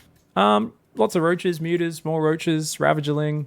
We're getting lots of Zerg versus Terran. I really wanted to get ZVP because we want to do that Hydra timing. We want to do the muta, Ravager, Ling all-in stuff, and some ZVZ. We want to do Ling Bane attack into a Roach Bane all-in. Guys, don't go anywhere. I will be wrong. Oh, wait, Jaget says, I'm afraid to get higher than my actual MMR playing all-ins. Sharply executed timing attacks, says Jaget. Reaction to defensive macro could be more beneficial to game understanding. What do you think? Don't go too hard on it, for sure. Don't become a super expert on just all-inning people. But you could have a separate account if you really want. If you're worried about that, because like I like in Age of Empires at the moment learning that. I'm very worried about it. When I start climbing a lot, I'm like, ooh, let's swap Civ. Because I I want to know what all the pieces do, and I'm having fun doing it in a sandboxy plot spot on the ladder at the 1100 to 1300 ELO on Age of Empires. And I'm like, okay, same thing. I'm like, oh, I don't want to get to 1500 and then be trying to use a new civ and new units for the first time. This is like such a softer way of learning because it's so easy, where I'm just like, I can make mistakes and still come back. So I understand that. You can just play on unranked with the all-ins or whatever if you really want to separate it. But I don't think it's the worst thing to focus on one thing for sure for a bit. Just accept that you'll lose a bunch of games when you do the other thing. And that's okay. It happens. Yeah. Whenever you swap to a new style, expect your MMR to drop a bunch until you start figuring it out, and then it climbs back up. Good luck, have fun. All right, so what was I going to do? Now, I was thinking maybe I could try 12 pool every game against Protoss, but I think instead of that, because that's just going to get me too far ahead, we're going to start with a more standard build. And once again, let's try and get used to the hatch first again, which I know some people are like, stop going pool first. I like hatch first. I still think pool first just makes your life a little bit easier in most situations, but we'll see what goes on. Now you're going to notice as well, guys, I've only been sending one overlord across the map. And that's because I'm expecting people to be a lot more... Oh shit, that's kind of late to be sending a guy down there. That's definitely could be getting blocked, so we're going straight to the third, but we don't see a probe here. So it looks like no block. Ooh, a little too late for him to be blocking. So that should have been a 16 hatch. It's 17. That's okay. We're just going to do hatch gas pool. And like I said, we're going to try and do Hydraling or mutas into Roachis. Otherwise, we're just going to attack him. Just make sure we're not being cannon rushed or anything like that. And we can go gas and pool. Doesn't look like he's up to anything nasty, but we can still... I like hitting probes. It just... Yes. Yeah. Hello. He's like, that drone chasing me is... He's like, I know that. Like, wait a second. So that's the name of that Bronze to GM account? Good luck, mate. Oh, he's gonna light some fireworks. All right, son. Easy there. Normally you'd build an overlord on 19 with a 17 hatch, but otherwise just 20 supply is fine. Or you can do like the clash openings, which are actually really efficient. Most people mess up the really efficient openings, I guess, and so they become less efficient. That's my only problem with them. I think they're great. I just think too many people kind of execute them poorly. So we're going to send the Lings to clear out the third. Overlord's out front to see where these guys come from and chase him. Ling speed should have already started. Whoops, a little slow on that. So one thing we can do is definitely send 2 Zerglings across the map and just see if they can get in, especially if he's pressuring me. And this is just a very standard opening, guys. Third hatch. After the third hatch, we want to go like 31, third queen, and then overlord, right? So this guy can become the creep queen, or this gal. This gal can become the creep queen. Then we get the overlord out. That can go out front in the third. Apparently that didn't inject. I thought I told that to inject. Apparently I misclicked it. These Lings are blocked, so they're going to just go chill down here. And that's okay. We'll just sit on both third bases. What are we doing, guys? We're just droning. Overlord's on the edges. Now, I don't have any scouting. That sucks. Should we send an overlord through? Yeah, if the stalker pops out, I think we'll be able to get back there in time. But it's an adept. Awesome. So this overlord can go through, confirm what's up. And, alright. Got the 4th queen. Extra gas is going down. Oh my. Void Rays. What a surprise, guys. This is very unlikely. I can't believe this is happening. I just wanted to show you guys a nice versus ground game, and there's Void Rays coming. This is exactly what we wanted. This is so common right now. Everyone's making Void Rays. We really wanted to make sure we got some games against this. So we're going to go for about 20 Zerglings. Kill the Adept first of all. Actually, let's not even bother. Let's just go straight across that map.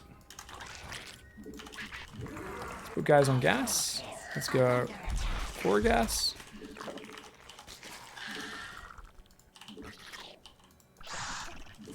We got that hatchery yet? That Nexus, I mean? Oh, that's interesting. Okay. Our forces are under attack. Okay. Our forces are under attack.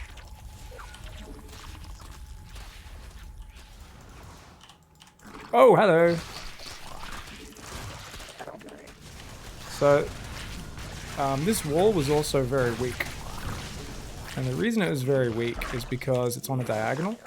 So it was reliable that I was always going to be able to get in here and do some damage. So you see it's a diagonal, there's no overlap. So it's a very bad wall off.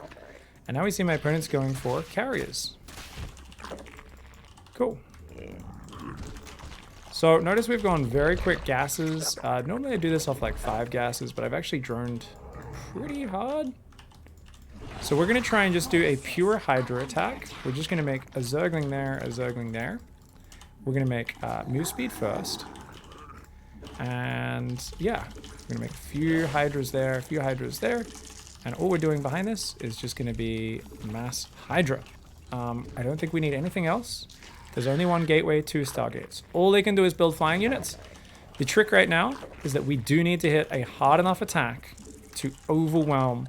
So we want to aim for probably about 20 Hydras, and then getting up to about 25, 30 before they hit 6 carriers. And that's kind of our goal.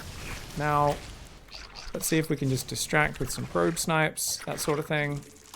So, are they in the wall? They are, once again. Yep, as I said, diagonals aren't solid, guys. So that's just little things to distract. Keep them busy, keep them away from their base. Queue up the second Hydra upgrade. Inject, inject, inject. Hydras, Hydras, Hydras. And we're just going to go for a straight up Hydra attack. Now, I was not expecting to get in the base, to be honest. I was just going to try and cancel the third, but because the third just wasn't actually started, that's why we went for this. Now, we're going to make an Overseer. That's specifically for stasis traps. We're also going to build 2 Zerglings to kind of run ahead of the army here. Metamorphosis complete. Now, one worry I have is the carriers fly in as I'm moving out, and then they recall home, because we can't really afford to waste any time. That would be really bad. We also don't want to fight into lots of cannons and batteries, guys. So all we're doing, building Hydras, building Hydras. We don't really want to attack till the next upgrade's done. But let's at least get the watchtower, get in position, and see what we can do. And let's see what we're running into. That looks like a lot of Hydras, especially with the eggs. Cannons are building, though. So let's get up in between the rallies so we can pick. Lots of static there. Hopefully there's not much there.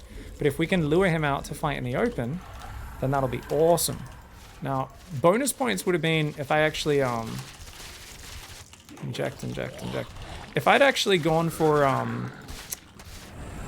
some other stuff. But yeah, this is why I said stasis traps could be an absolute killer. Oh, look, carrier in the open. Normally you wouldn't fight that. Normally you'd start a step back. Oh, he's actually killing the Overseer. Is he going DTs? And notice we just A-move here. And if you want, you can kind of stutter step back a little bit in sections. Because what are you doing? You're kiting the interceptors and you're killing them all. So we're going to kill the Cybercore. Now if you can get onto the carriers, that's great. But I'm not really focusing on it because I want to show you guys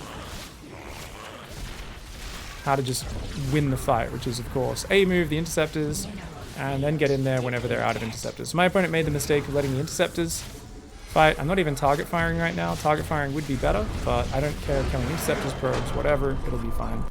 Now, obviously, I did way too much damage. Let's see if Killjoy minds a little bit of advice, which is just, this is the problem right here. Needed to put a second gateway or another tech structure there. You cannot have a diagonal wall off. Can it technically be perfectly positioned with a unit? Yeah, it's a little easier with a Stalker, but it's always going to be hard. You need to be like pixel perfect. You always want at least one space overlap, right? So even if just an extra pylon went down here, a battery, anything to thicken the choke point makes it much easier to do. This was easier than it needed to be simply because of You could even wall off with the pylon, says Startup. You need to be very sure of your building placement though, right? With the first pylon, because otherwise you might derp a little bit. So I can understand why someone who's like a little imperfect with their building placement might be afraid to build the pylon up here and do it one square off, and then their wall off's kind of a little wonky. So I understand that, but yeah, definitely you got to thicken the choke a little later for sure. Yeah, you've memorized it. Yeah, you know, you like, what do you do, Startup? Do you like look at like one of these flowers or something? Do you go, oh, it's got to be exactly just above the unbuildable plate and to the right or something like that? Like, what's your marker that you use? Because usually you look at the grid. 3x's down in line. Okay, so you just kind of know where the gateway wants to go, and then you're like, okay, my gateway wants to go here, and I'm just gonna go 1, 2, 3, bam, pylon here, something like that, right? Yeah. How many workers did we do this off? This was about, this would have been about 62, I think, guys. I think we hit this off 62 workers. So the thing is, I don't want to just let my opponent get a third base for free, which is why I'm building the Zerglings. But in a meta, if your opponent is really careful with taking the third, their wall-off's generally solid as well, and they just sit their Void Ray and then their Oracle above the third, and they have always a Pylon and an Adept in the choke point, I probably wouldn't go for this Ling pressure, right, guys? I might go for like 8 Zerglings really early, with the purpose being trying to snipe the first probe as it runs over to take it. But actually cancelling the third is probably going to be a losing trade. Now, the thing is, if people are being aggressive with their oracles and void rays harassing me, there's a much higher chance my lings can kill the third base and do this sort of stuff, right?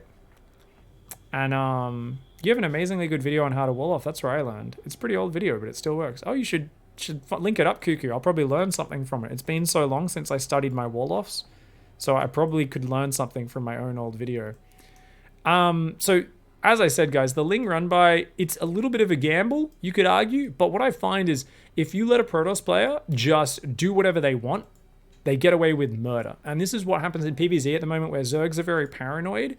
They're not interacting with the Protoss, and I'm seeing Protoss players just walk out and take a third at 3 minutes, float one Void Ray over a minute later, and then just like get to 3 bases for free with no units, or their Adepts are just standing out in the open where they could easily be surrounded. Lots of things like that are happening. And yeah, obviously, I mean, this is game-winning damage here, don't get me wrong. Just because the wall-off was wrong, but let's see. So I didn't fully saturate the third, and this is a 55 to 60 drone, 4 to 6 gas timing attack, guys. It's meant to be versus any sort of Void Ray style. I wasn't really expecting carriers, and it's more urgent that I get in there before the carrier count grows too much, because carriers obviously are very good versus Hydras in big numbers, and especially as his upgrades kick in, because I'm not getting Evos. We went 62 drones, guys, yeah? 1 drone short on the main, 1 drone short on the natural, actually 1 short on that gas as well. And I think with pure Hydras, you probably could do it off 4 or 5 gas, as little as 45 or 50 workers. And it's not a bad way of killing a carrier player. Nidus Queen Hydra can be really good, that sort of stuff. There's lots of different flavors. If this guy has tons of cannons and batteries here and here, this attack is pretty trash. I would need to get a Nidus Worm or something like that to pop it in the main. Like if your opponent's really good at dropping static, Hydras aren't very good versus cannons and batteries. They're okay. They're, you know. Can we see the units lost there? Yeah, it's pretty similar. It's pretty similar. As I said though, you want to try and get in between. Don't just attack from one angle. I was thinking of it, but my Ling went ahead. I saw some cannons, and I was like, oh, that's... okay, he's already got cannons up. Nah, let's not do that. And remember, I purposely had a few Zerglings in my army, both for scouting ahead and for setting off stasis traps in case the Overseer wasn't here in time. So if I ran up here, the Zergling would have set off the stasis trap, which is really cool. If I didn't do the damage early, would the Hydra attack have fallen flat? I don't think so. I mean, I still would have done the same Hydra attack. Maybe he gets these 2 other carriers out a bit earlier. Maybe if he pulls back these carriers way back, doesn't fight, doesn't let the interceptors throw out, waits for the next 2 carriers. Maybe if my opponent gets 6 carriers, I'm rallying in Hydras, but it's a longer map. It takes a while for my Hydras to get across. You know, it really depends. I think they would need to build a cannon or 2 in the natural before I get in there, probably, and kind of fight with all of that. But the trick is, the Protoss player needs to kind of gather the carriers together, and then go all at once with their interceptors. And especially if they have like some charge zealots or a bunch of adept shading on top to tank, they can be really good. But interceptors are very fragile. So watch very closely what happens here. Obviously, I normally would not advise clicking on carriers. The only reason I did that is this carrier was sticking out like a sore thumb. And I was like, oh, okay, I'll move underneath that and just focus it down. But as soon as I'd done that, we swap into what we normally do with Hydras. With Corruptors, it's all about killing the carriers because they do bonus damage. They kill them very fast. Hydras, though, just shoot very fast. Same as Marines. You want to pull back and just gun down all the interceptors. So notice I'm kind of stutter stepping back a little bit, and most of all just A-moving to kill all these interceptors. So one of the best things that can happen, especially against lower level Protoss players, is you can kind of get in range, so the carriers automatically start throwing their interceptors out and pull back. And if the carriers weren't stacked all on top of each other, only some of the carriers will throw their interceptors out. So you're fighting like maybe 2, 3, 4 carriers. Say there's 8 carriers, maybe only 4 of those throw their interceptors. And you quickly kite back. So even if the Protoss A moves, the other carriers are like, oi, get over here. And they're maybe 4 or 5 seconds slower to throw their interceptors out. So you're kind of engaging their interceptors a few at a time. And as you kite back, you can see you kind of like kill them, and then his interceptor count's really low. So what do I always do when I'm casting these games? I always look at the interceptor count whenever there's a carrier battle going on. Because I go, look, the carrier count doesn't mean anything. Right now, there's 7 interceptors. That's less than 1 carrier worth of damage. My opponent makes the same mistake we see Zest and a lot of pro gamers make, immediately lets more interceptors go out. What should he be doing? Pulling the carriers all the way back down here, rallying the Stargates back here, pull the probes up, give up the natural, wait a minute, try to rebuild as many interceptors as you can. Every 9 seconds, you rebuild an interceptor. So if you've got 3 carriers there, right? So 9 seconds, 3 more interceptors. 18 seconds, 6 more interceptors. 27, 12, and so on. It keeps going up. It's very important, especially if you get to 6, 8, 10 carriers. Sometimes buying just 45 seconds before you fight again is the key. And for me, it's like, oh, I killed the interceptors. I've got to get as much damage done now. If I can get underneath the carriers, if they were out in the open, I would just stutter step underneath them. But the wall off made things a bit awkward. So I was like, oh, okay. So you see here, he fights. I kill every single interceptor. The carriers literally do nothing now. There's no damage in my opponent's army. So I'm going to try and get underneath, if possible. And if he flies away well enough, because he could just fly down here, well, we'll kill the probes. We're saying, we're killing your production, we're killing your probes. Like, you kind of have to come and fight me. So the scary thing is if they've got so much static to fall back on, and you go, yeah, I killed the interceptors, but then there's just layers of cannons and batteries that you can't push through, and you're like, oh no, he's going to have time to rebuild, because the interceptors are very cheap. It's just there's that window of weakness. Yeah. Does this mean Protoss should be move commanding onto the Hydras? Well, it's just if they're aware of the attack coming, they want to try and stack the carriers up on top of each other so they all fire at once. And absolutely, you want to A-move with the carriers, and you also want to kind of move command them towards the Hydras as the Hydras are backing away a little bit. Obviously, the Hydras can then start a step forward and snipe the carriers. So there's a little bit of a dance there if the Protoss player is a bit too ambitious. There's a beginner Protoss guide on wall-offs that just got linked there by Cuckoo Bananas, guys. Awesome. I don't even remember that guide exactly, so I'm really curious to kind of see what the heck goes on there. All right, guys. Remember, I picked the second and third gateway here. My second pylon was in beginner Protoss opening. Oh, right. In my beginner Protoss opening, I think I talk a lot about building placement, don't I? Oh, this is really cool. So while we're queuing game, guys, check this out. Pig Daily number 155. And you can see I'm actually going around the map to all 4 spawns and practicing the wall off in each location just to kind of show how to do it. Oh, that's cool. And I'm talking about, line up the edge of the pylon just to touch the edges. And then you can kind of go 1 building, leave a 1 space gap, next building, and then the 3rd building to finish the wall off. Yeah. It makes such a big difference when you wall off correctly as a Protoss player, especially in PvZ. It's really important.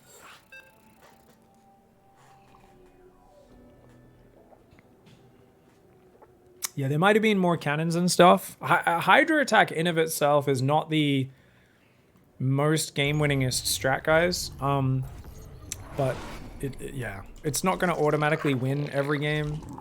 But the whole point is we're trying to dance with our opponent, right? So if our opponent doesn't know we're going Hydras, that's going to be kind of important. And that's kind of the whole thing with these Terran builds as well, right? What are we trying to do, guys? We're trying to mask what we're doing until the last possible second, right? What was with the ZVT builds we were doing earlier? It was like the Lings and were masking the Roaches were masking the Mutas were masking the swap back into Roaches, you know?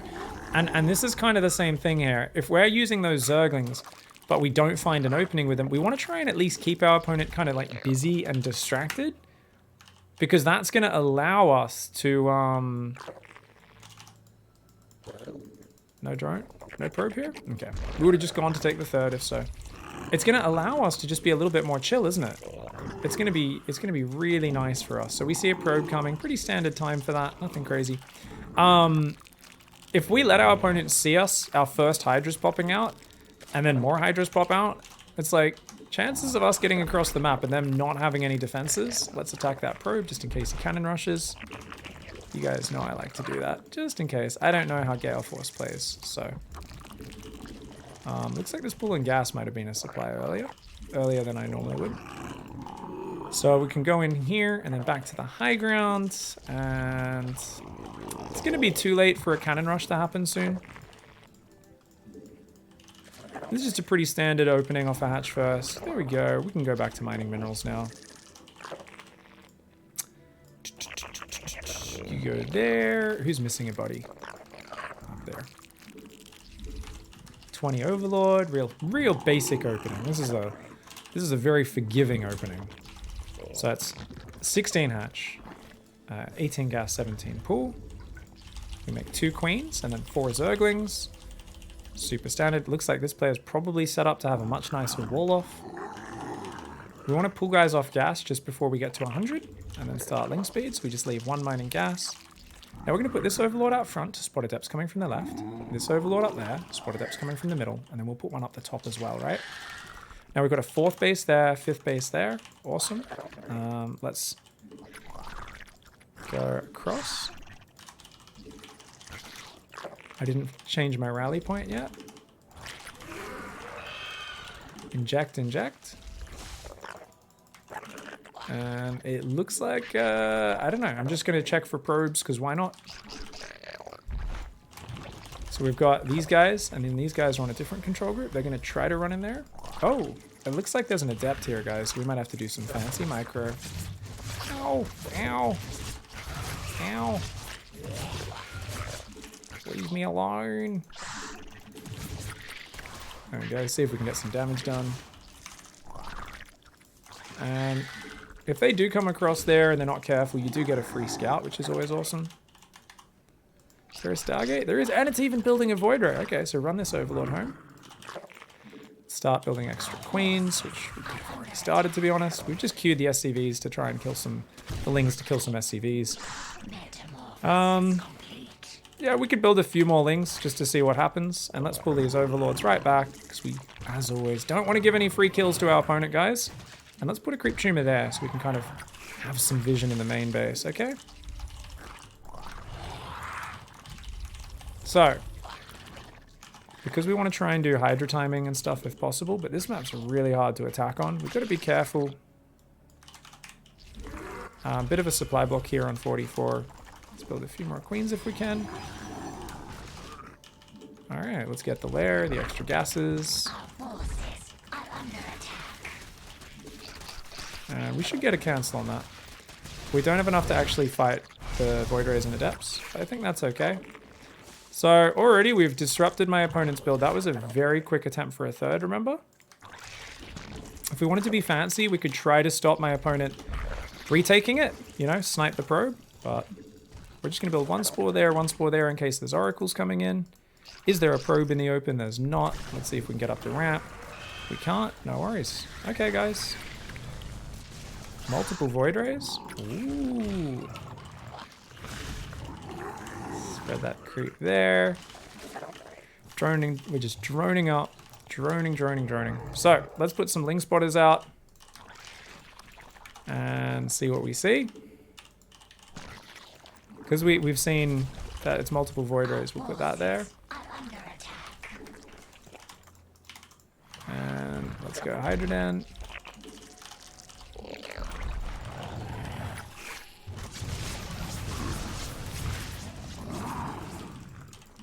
Didn't even bother focus firing, which was pretty lazy. Okay, just gonna saturate the gases, and at this point you might go, how can I possibly scout? So we're gonna do a no, there's almost no way that all of this gets denied, right? Which is I'm queuing overseers in from both sides. And for all of that to get denied would be kind of wild, okay? That would be kind of wild, right? To queue 2 overseers right along both extreme edges. And notice these guys are both my defense queens and my injecting queens. Pig, what, wouldn't you want to make more queens here? Not if you're rushing hydras. So you can't be going mass queen and then hit a sharp hydra timing. You can't do everything at once, right? The standard kind of rule. Okay, we're gonna try to hold hide the hydras, but I don't think we can.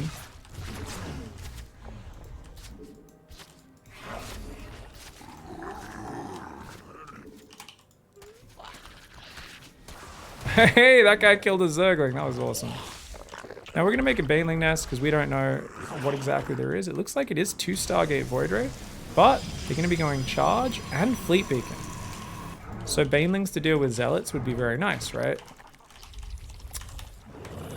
And this is always something you have in your mind is if they've got a lot of cannons and batteries, that'll be good. But also if they have a lot of charge lots, that'll be good. So we've now got 29 units on this key. That's 29 Hydras, guys. Now, another question. What about other stuff? What else do we need? Do we need a 4th base? Do we need... No, we're all inning. We're all inning. Now, our opponent knows we're going Hydras, but we know he's going Zealots. And Zealots plus 2 star plus Fleet Beacon. There's nothing there that is Storm, that is Disruptors, that is Colossus, right?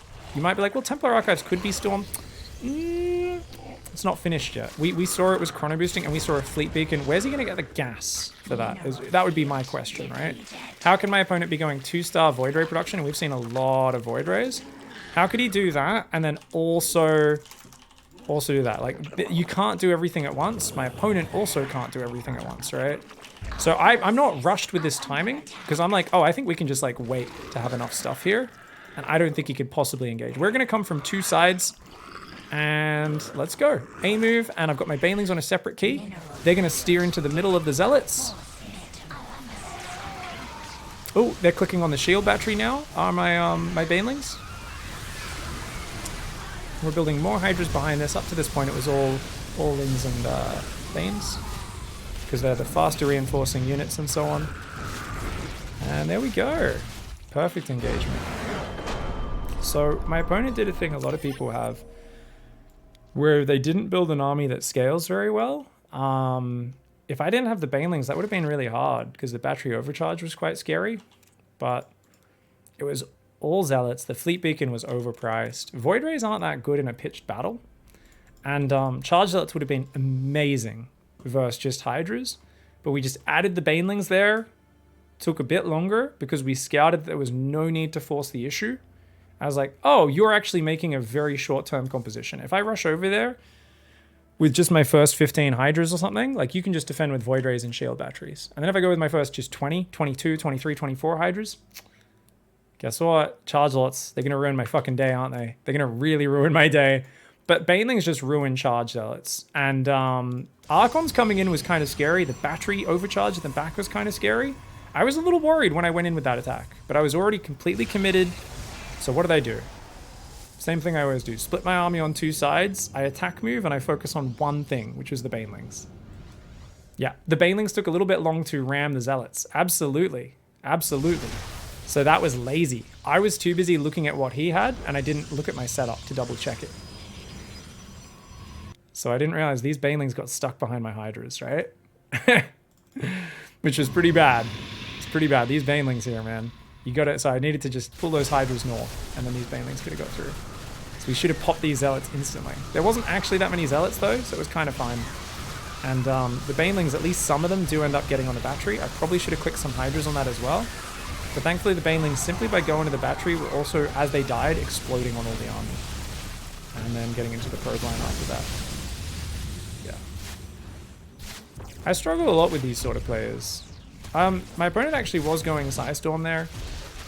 But in general, I was always with this attack, right? If I'm only on about 55, 60 workers, I'm always going to hit earliest my first probably 15 Hydras guys. That's if I see they've just got no units, right? If I'm like, oh, this guy made like a Void Ray and an Oracle, and then my Overseer sees like 10 gateways building and forges and robos and Templar archives, but I've actually seen there's just no army at the front, I might just go across the 15 Hydras and go, oh, I think maybe I could just kill him now. No later than absolute max 30 Hydras, usually somewhere in the middle, and that should be good. Do you get any upgrades with this? No, just the Hydra upgrades, just link speed, muscular augments, and groove spines. But I could absolutely hit before groove spines is ready. That would be fine. Yeah. Is this the best timing for a Hydra all-in? And it just depends on how you open and how you execute it. You could do this off lower worker count. Like I said, I would probably, if my opponent was going straight carriers, I would probably have hit a little earlier, even before now. Or immediately these Hydras would have gone in and relied on units rallying. But because I saw he was going charge, I was very worried about the Zealots being too powerful. And I knew he was going to build some batteries, and Banelings are very good for busting both of those. So I kind of figured I could wait a little bit here, based off my scouting. Yeah. When do you prioritize probes or production or nexus? I mean, it really depends on the situation you're in, but in general, let's imagine this is not a frontal attack and all in. Because that's sometimes, there might be a rare case where it's like, you're so all in, it's like, just get on the production, you've got to stop the production or you lose, you know? There are situations where you've got to get in there and depower their production, right? But most of the time when you're attacking, just go for value. What is the most reliable value? Workers. Workers are 50 minerals a pop, and they only have 40 hit points for each race. 45 for Terran. A Nexus has 2,000 hit points. What's 2,000 divided by 40? Is that 50? Is that like 50? I mean, that's 50, right? 2,000 divided by 40 is 50. I'm good at numbers. You guys can fact check me in chat. So 50 workers, what's 50 times 50? It's 2,500 minerals, right? Whereas a Nexus is 400 minerals. Probes are 6 times better value for how hard they are to kill than a Nexus. Always better to kill probes than literally anything else.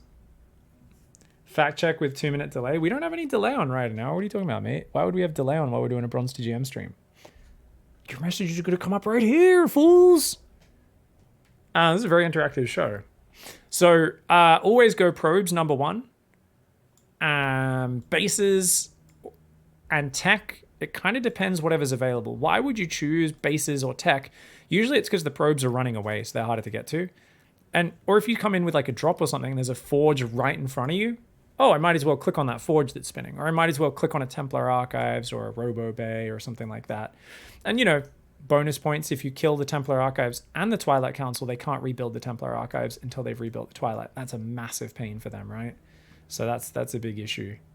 Chat sucks at maths, by the way. 40 times 50 equals 800. I don't think that's how that works, my friend.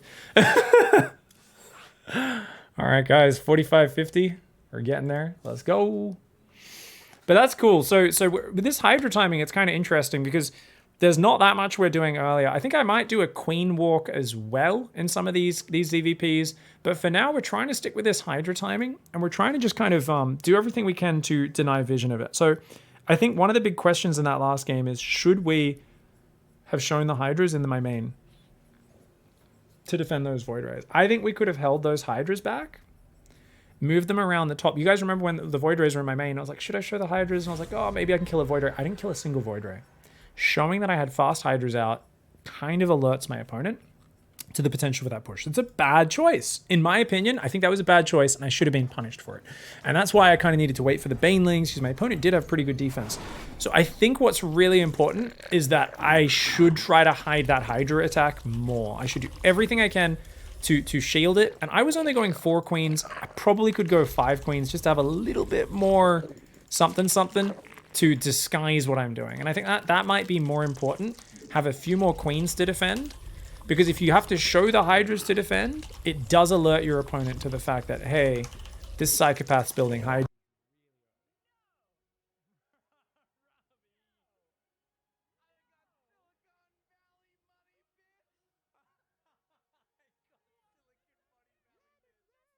Slap your bacon in the chat, everybody. Thank you very much for your overwhelming generosity, you psychopath! I slap my bacon in excitement and anticipation! Thank you very much, dude. You are a crazy person. Thank you. Apollo God, much love for the love. Much love for the love. Don't be slapping that love in here, but please be slapping that love. Thank you for your love. I don't know what I'm talking about. Thank you, mate. I really appreciate the support. Holy crap, I hope you're doing well. You've just put a bloody confused and excited smile on my face. Thank you, mate. Oh my lord. Thank you, Apollo God. Thank you so much, mate. Hot damn. Oh, thank you everybody for the generosity today. It was a really generous day, everybody. Remember, it is September as well, guys, so it is 20% off subs for September. For gifted subs, or if you're a first-time subscriber to the stream. These 3 workers were all mining 1 mineral patch, so this guy has to go work there. Very bad, very lazy. Naughty, naughty, naughty. Naughty, man. Okay. So anyway, extra overlord can come down here. This guy can go out there. I haven't seen anything. We are playing against a Terran. Oh, it's a Terran, not a Protoss, guys. So we did a hatch first Terran. Let's try and do... We can still try and do like a Ravager Ling attack or something like that. Oh, we're getting proxy barracks, guys. Okay. Okay.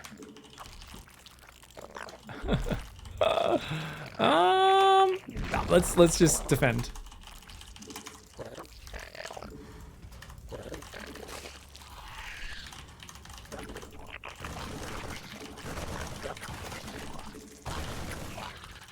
So we're just gonna surround this.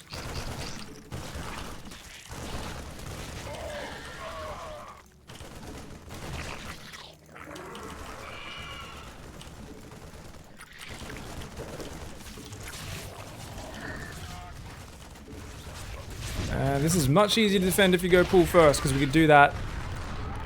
That Ling response, guys. You can try to get on the barracks, but he's got a lovely little choke point. So we're gonna actually move our overlords away. That can go there. This can go there, and he's actually got a nice little follow-up. Hello, mate. Yeah, put that down there. I guess we don't need too many Lings there, do we? Ooh! Ooh, not quite. Not quite. You don't need to be rallying down there, dummies. Oh, and he's still building units right now. Now, he does have a command center. And we're just going to engage. Queens can tank.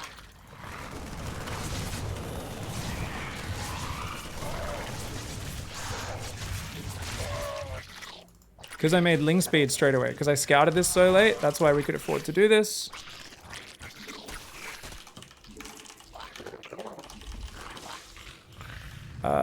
Okay.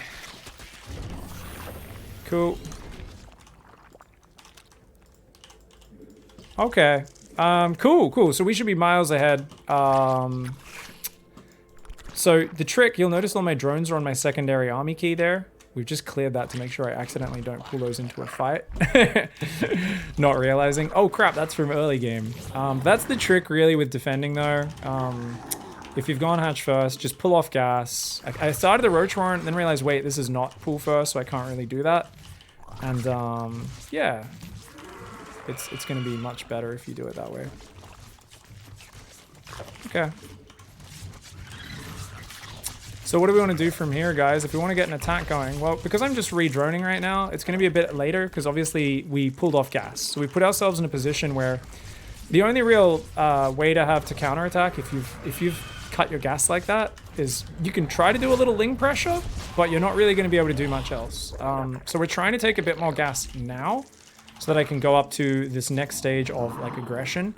And I think we're going to try to go straight 2-base muta is what we'll probably be thinking about doing, and kind of just see what we can do. This is Cyclone and Hellions. Oh, so it's battle mech, guys. Okay, that's really interesting. So we want to go 4 gas against that, just because that's a very good way to play. We're going to see if we can sit on that watchtower with those guys while we build some more Lings at home.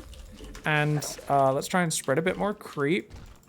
And yeah, let's try and put you there. So what are we doing, guys? Well, Battle Mech, remember, roach speed and also is really good. Mutas can be very good versus it sometimes, but it's a little variable depending on kind of how the early game goes. So we've got some queens. We do want to build roaches, and if they push in early with Blue Flame, with Cyclones, what do we want to use? Ravages. Because Ravages are fast and have good range. And the problem is they're going to try and kite with Cyclone Hellion. That's the whole way that style works, right? It's kite, kite, kite, kite, kite. And now, once my layer's finished, I also want to make an Overseer.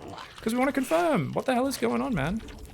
What the hell is going on? I'm blind on the map, which always feels bad. Overseer can go out the back. Let's drop a Spire. Because mutas are just a very good cheeky way of surprising a mech player. Small numbers, they're not great versus Hellions, Cyclones, but you can overwhelm. Especially if you do it as a swap after starting with other units.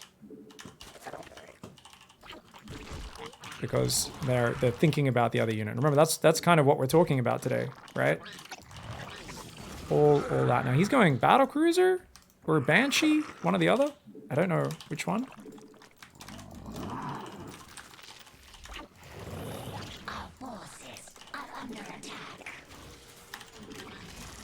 And we're already, of course.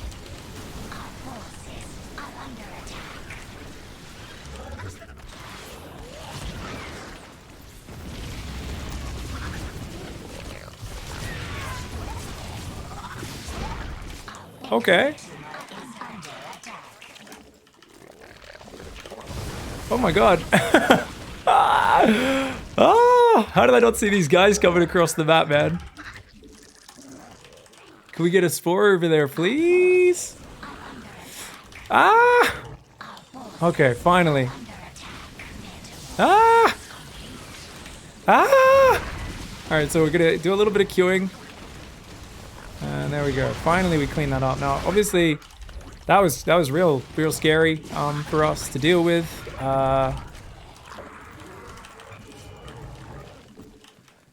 Oh my god.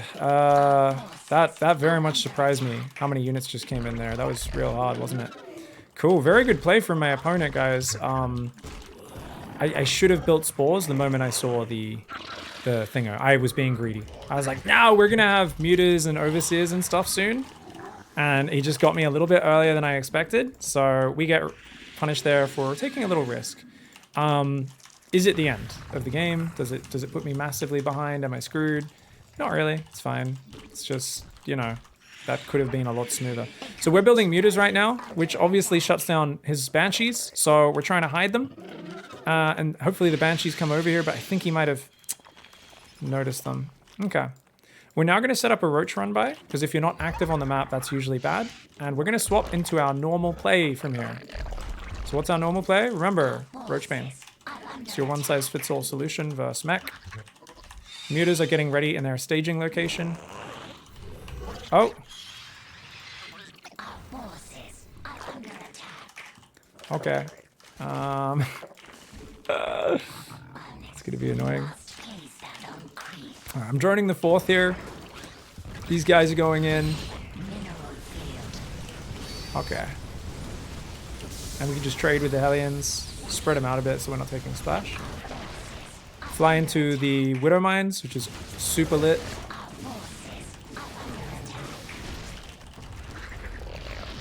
Okay, okay.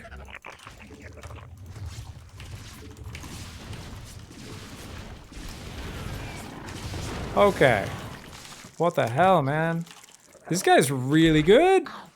Really well played. I'm really digging this mech style. Now those roaches traded really well. I didn't think they were still alive, but they were. I've got 2 mutas plus an overseer. We're making overlord speed. So that's my anti-mutas, my anti-banshee squad, okay? Their job is just to be dealing with that stuff. Attack upgrades only, melee carapace. More roaches, because remember we want about, what, 20 roaches usually is what I make, something like that. It kind of depends on the situation a bit. Let's also just put some Zerglings out on the watchtowers. Let's keep spreading creep if we can, and also just open the rocks up, right? Game paused. Sorry. Game resumed. Screen. Oh! Really, dude? Game paused. Game resumed. Oh, we're playing a piece of shit. Okay.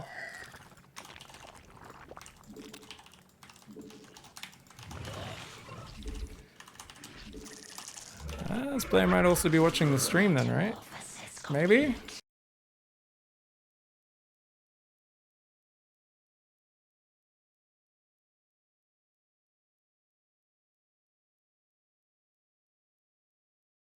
So we've got that there. This here. We're going to send changelings in and stuff. Opponent has a great economy. Mineral field depleted. Lots of overlords. Okay. Awesome.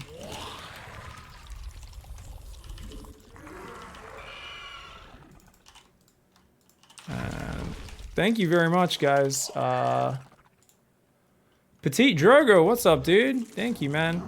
Welcome, guys. You've been watching a high-level player. Now you're watching someone smurf. So this game is really weird because I thought I was playing a Protoss, so we didn't do our pool first opening. We played a 2-Rex, and now we're playing against, in general, just some interesting battle mech kind of styles. And looks like he's coming out with a funky style. What is this? Interesting. Well, that presents a big opportunity for me, I think, to just clear some very expensive units. So this should be good for me, yeah.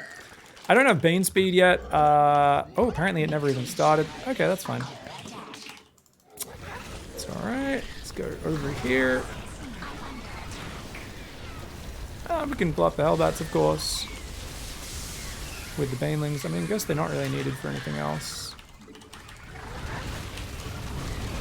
And we kill all those expensive units moving across the map. And then, how can we set up our run-bys? Well, there's tanks. That's a planetary, even though it doesn't look like it. That is becoming a planetary. So let's try and split our units up here and come in from multiple sides towards the natural. If we can stop the planetary getting up, that'll be huge.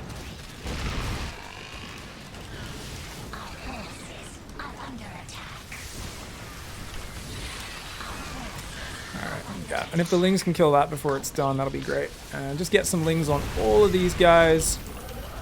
And try and bile down that orbital. I really want to kill that orbital.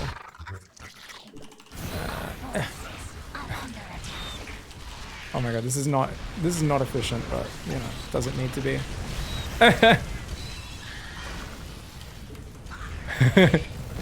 Watch it burn, baby.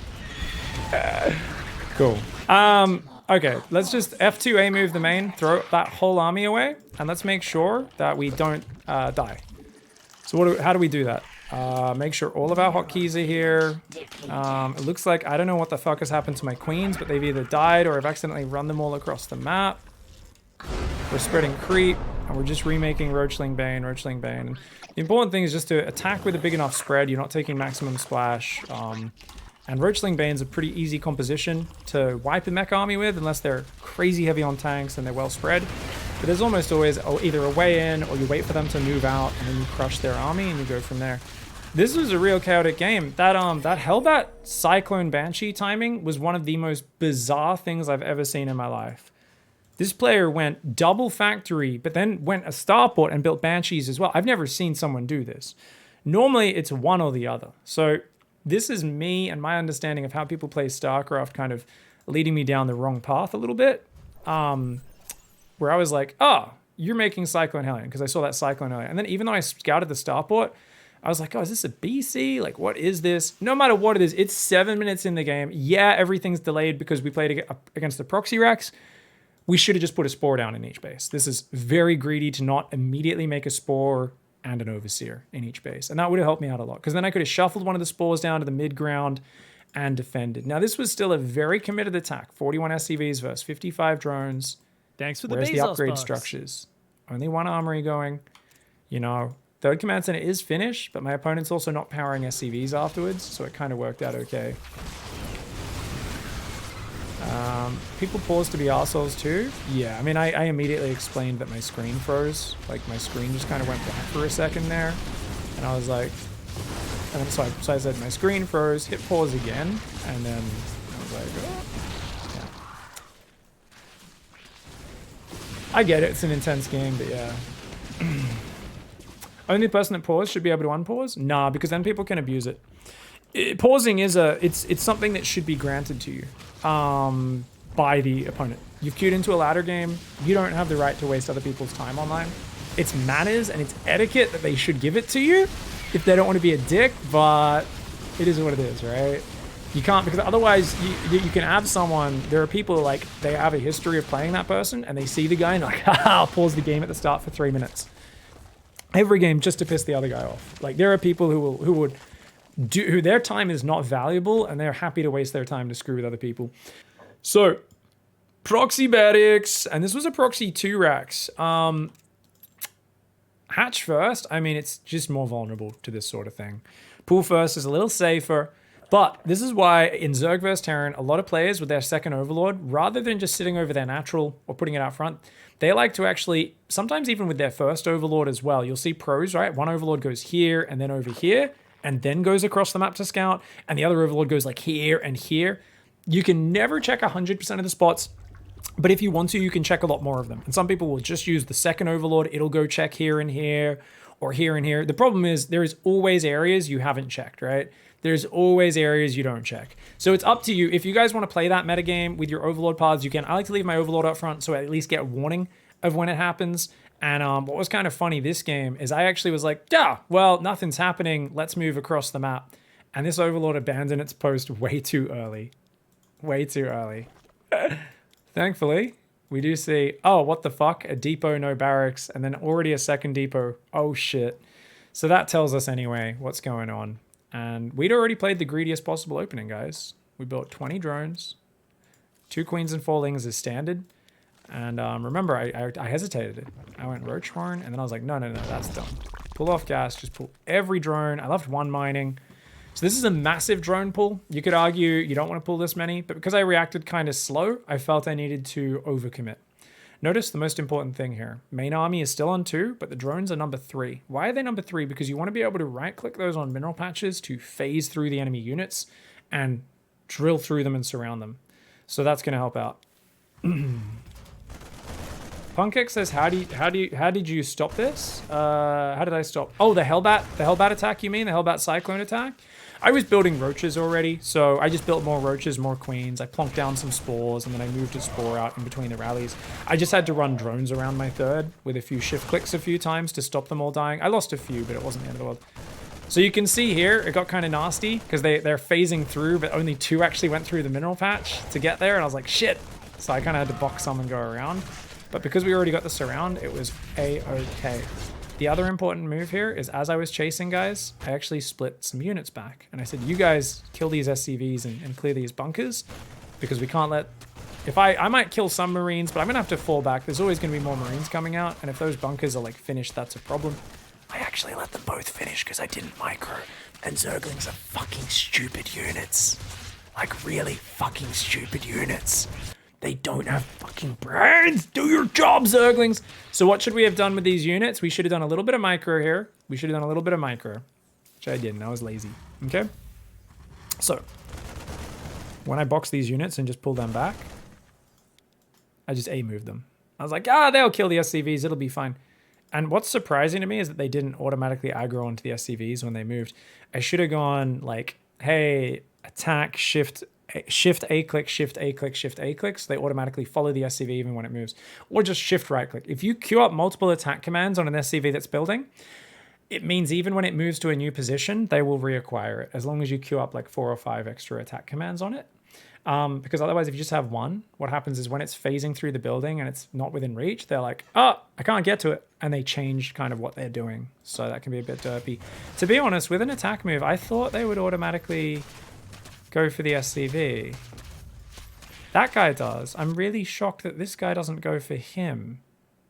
The drone does. Is that out of aggro range? I'm not the only one confused by this, right? This Zergling surely should have been going for this SCV. Bunkers are not high threat unless they actually have a Marine inside them. The other units aggro. How is he not getting aggro? That's so short. Look at the range.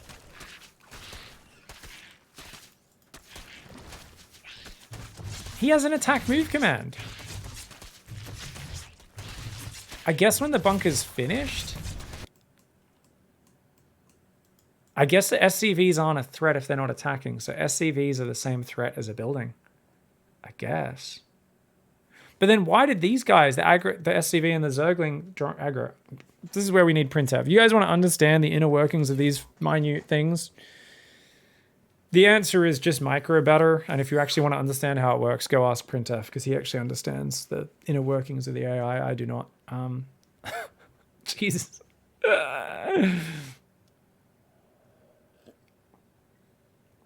I got to get inside the mind of a Zerg, man. Or just make bitey bite. I bite, I claw. Bite, claw. Okay, does make more sense now.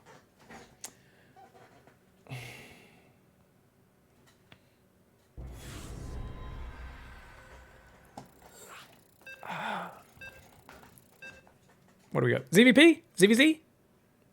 Yes. All right, ZVP, guys. This is another attack that's like pretty hard to make a Hydra assault on the front. But we'll see. We might, I mean, not everyone's going to play Stargate, right? So. All right, so we're going to show you guys a different option for ZVP, which I go through phases where I do this every game. And that is the Overlord is going to go straight, check the natural, and then out the back of the main.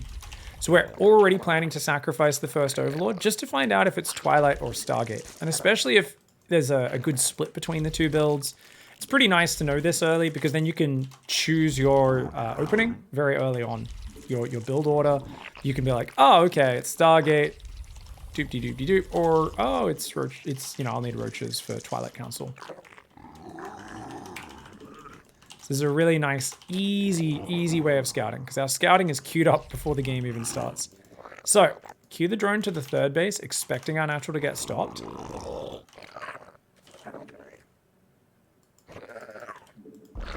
That's how I'm going to prep myself for every ladder game from now on. Bite, claw. Ah. It's a barcode, so cannon rush. Ah, good point, chat. Good point. Oops. Buddy! Do you want to mine some minerals at some point? You see that drone just running around lost? It's like, dude, just settle down on a mineral patch already. Oh yeah, it is actually a cannon rush. You were right! You were right, chat!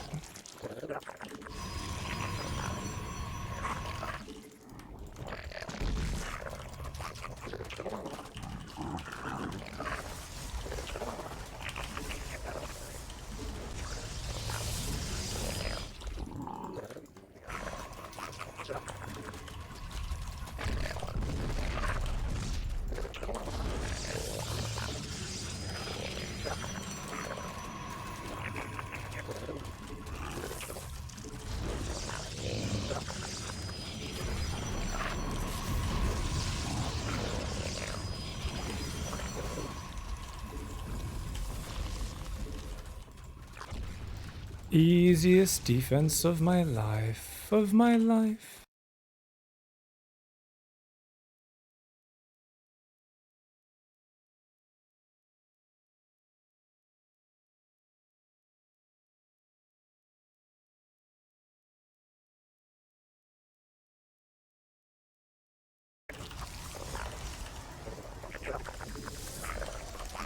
Hello.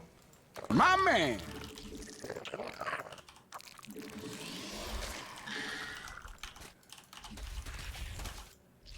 He's only got minerals, no gas, so it's all good. Building queens.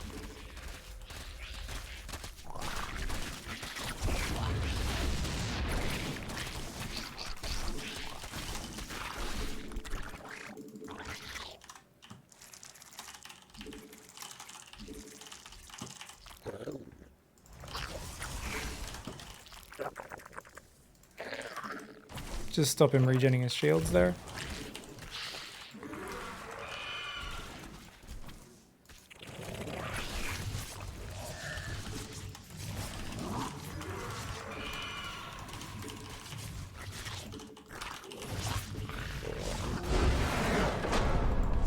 Atua, thank you for the 13 gifted subs. Shout out to Twitch chat for calling that one. It's a barcode, so they're cannon rushing.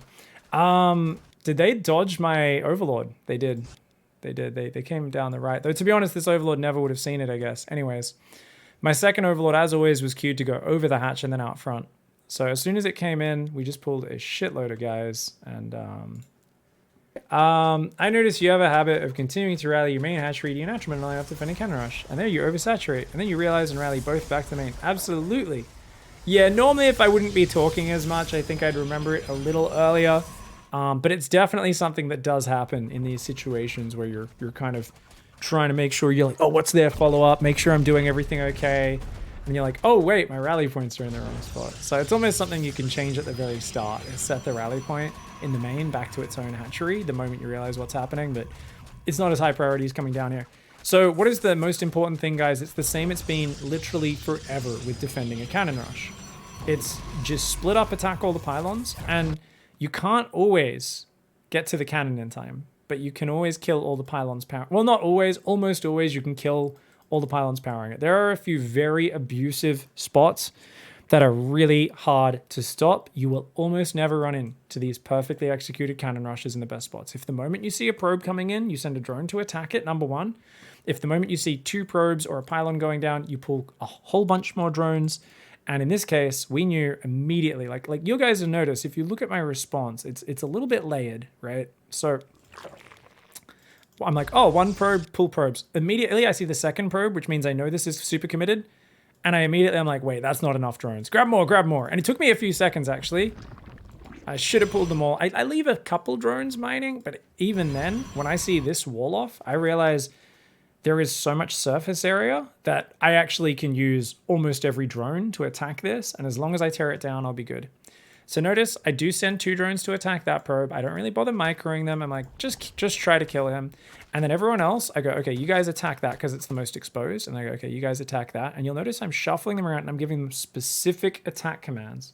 The reason we don't want attack move is the moment that probe runs past, all of our drones will chase that probe and they'll stop attacking their pylons. You'll lose damage time. You also, the moment a cannon finishes, if there's any access to it, even a single space, all your drones will derp trying to go after the cannon. So it's very important. You notice I even microed this drone just to make sure he was attacking that one.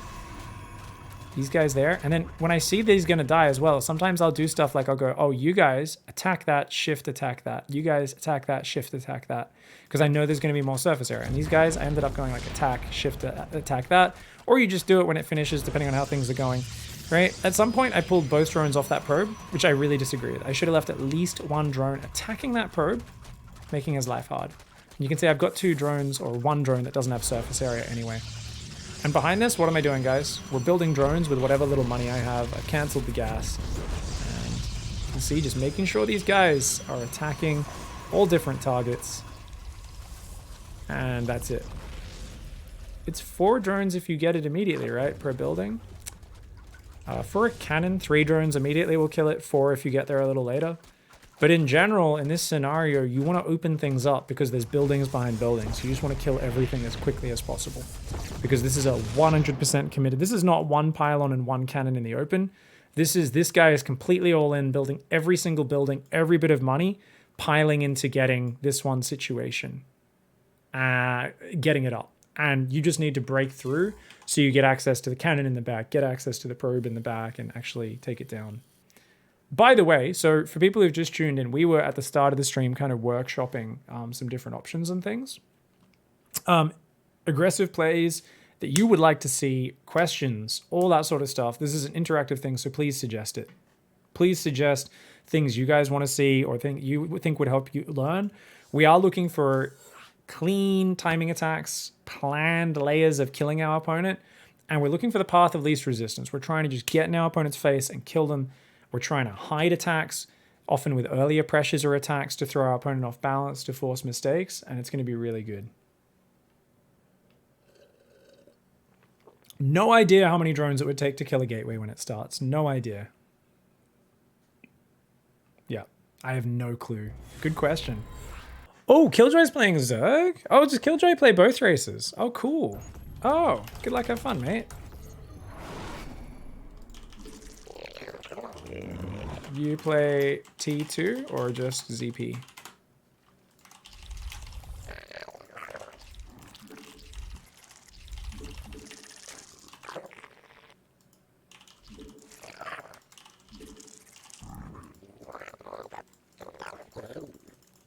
Can you do a macro 12 pool? Oh, you absolutely could. We're going to be doing Lingbane, though. We're trying to do a bit more hatch first today, just to show the slightly different opening. Doesn't change too much, you guys would have noticed. It's pretty similar, but I just wanted to show you guys a different opening. Still very nice. Good luck, good luck. So we're going 16 hatch, 18 gas, 17 pools. We're doing a very standard opening. So, because this is EVZ, one overlord goes over there, and the other overlord goes in to see the natural, and then back immediately, because otherwise it could die. If our opponent goes 12 pool, we're going to be distracted defending Zerglings. We leave our overlord sitting here. They can come down with an early queen and snipe it, and that's really bad. Don't want to be giving up an early overlord, especially after an aggressive start where both sides are trading and every unit's very valuable.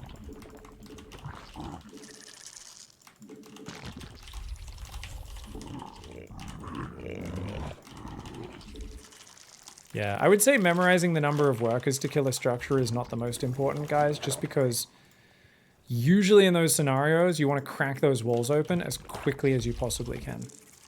It's not bad trivia.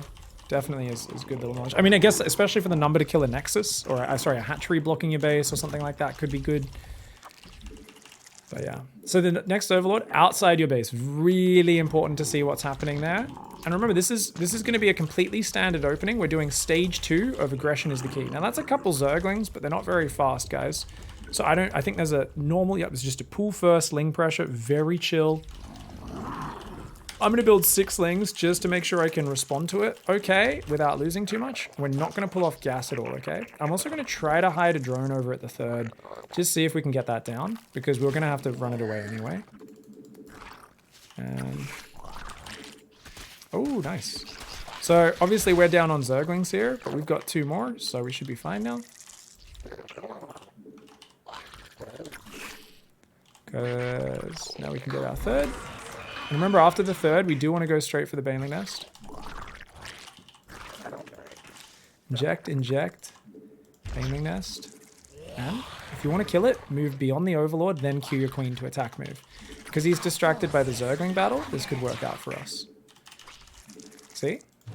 And move your Overlord back to spot the pillar in case he tries to hide there. We're going to build 2 Zerglings. And okay. Good little trick. 1 more Overlord in the middle of the map. Let's pull back. He's got creep, so he might be walling off here. Oh, okay. And he's actually building a spine. Ooh. Okay. Plan B. We're going to completely scrap our game plan. And is ling speed done? Yes, it is. Okay. See if we can get in there before the spine's done. Oh, we can't.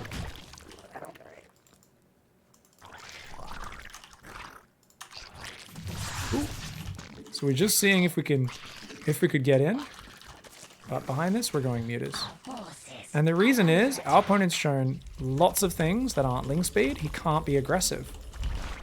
He can't be aggressive, guys. He does not have ling speed. He can't have ling speed and an Evo and a Roach Warrant and a Spine. People can't do everything at once. And we can try to get in there just to get a scout off. And just check. Oh, he's just started the lair in the natural though. Oh, uh-oh. Get out of there. Get out of there. And we're just going to hide those. Now, obviously, I have the APM to do it, but what if I don't? Let's do this. He has ling speed. Okay, so he's done a really inefficient build. So if he's got ling speed, it means that he really messed up some other things. But that does mean we need a bit of safety, because we're going muted. So let's build a Roach Warren for safety. And notice these lings. We queued him up 1 time. And now let's actually try and see if he takes gas on the natural yet. Okay? Now, because he's gone 4 gas. And what is that? A Hydra Den. Whoa, okay. So we're going to need a Baneling Nest to deal with that. Now we do have the 3rd base, but we don't have much mobility, right? So let's build a round of Zerglings, and let's make sure we kill his 3rd when he takes it, okay? Let's also build a bunch more Overlords right now, because we really don't have much vision of like what's going on out on the map. And we're trying to drone that 3rd. Mutas are going to be good, and it looks like he doesn't have vision in the north. So let's try to go up here. Oh, he sees it. That's okay. Let's just go to the 3rd, see if we can kill that. And that also is keeping my 3rd safe, because I don't have anything over here right now. And we're trying to drone this 3rd. because that's our advantage. So we're building one big round of drones, but our spy is finishing. We want Bane speed. He's already on 2 base and with Hydras, so actually getting mutas out is not that important. It's more important in this scenario to make sure we have the counter to his army, which will be Banelings if it's Hydras, mutas if it's Roaches, and for now just Zerglings are doing okay, but let's just pull back. He's got a spy and he's got queens there, no need to force the issue. And we've got a big economy advantage, okay? So let's build these mutas now. It's a good idea to just build mutas in general. I have quite a few overlords on the map, which I'm worried I will lose, so I'm building a few extra ones, but I'm okay losing an overlord or two. They're giving me very good info. And we're going to go full Mutiling Vein, because I think this will work out well. Because it feels like he's going to go Hydras, and since I have an economy advantage, it should be a massive advantage, because like, there's overlords all over the map, so that's kind of free damage for our mutas. We're just going to queue them to actually go kill stuff. And look at that, he's actually gone for those Hydras. So let's pull our overlords back. Let's build one more round of drones. We'll take a 4th base here. And we're just trying to pick off units. Now we've only got 9 mutas so far, guys. We're going to have, these guys are a run by in the top because we're playing a mobile style. Let's also add an overseer to this. Making lots of overlords. Got to be careful of these Hydras. They're very early. We're going to add a few more mutas here. And let's just pick off anything that's exposed. We don't really want to fight head on. So we just pick off a drone or two and then run away. These guys are going to see if they can kill that. Now that's interesting. So if you can get the queen into choke point, that'll be nice. I just A-moved my counterattack in. I didn't really micro it. I looked over there. Notice that queen bought a lot of time there. Awesome. And those guys can go back. If we want, we can leave one guy there. Notice we stole it. Dumping key. Dumping key. Real useful. So, in this situation, what do? We put Ling Spotters out so we can see if Hydras are coming. We make Banelings preemptively. And it's 3 base versus 2, so we should just be winning this game no matter what. Now, what I did this game was actually kind of greedy, cancelling my Baneling nest earlier. But I think it made perfect sense, because if my opponent goes Evo, Roachhorn, Spine, or whatever it was, my opponent shouldn't have been able to hit a strong Baneling all-in or anything like that. Even though he did end up going Ling Speed, that was kind of a wild investment. So we just pick off the gas, get a few drones, pull back. And what do we see? It's just Hydras. So I think it's time to kill our opponent. At this point, we can have one Baneling run by on the top, and then our main army will come down the bottom. So, if we're going to hit a Baneling attack, technically he could get behind a wall, he could get fungal. There's lots of things that could go wrong. So let's get Overlord speed. Let's get +2 attack on the mutas. And let's kill the creep tumors. So we can hopefully lure his Hydras out into the open. So we've got this, we're picking it off. So we're just trying to pick off the creep, deny his vision so he doesn't know about us coming in, okay? Field depleted. And then we can kind of split it. Okay, and let's just roll in with the Banelings from both sides. And then everything else can come in as well. Oh, we got lurkers up. Oh no. Oh my god.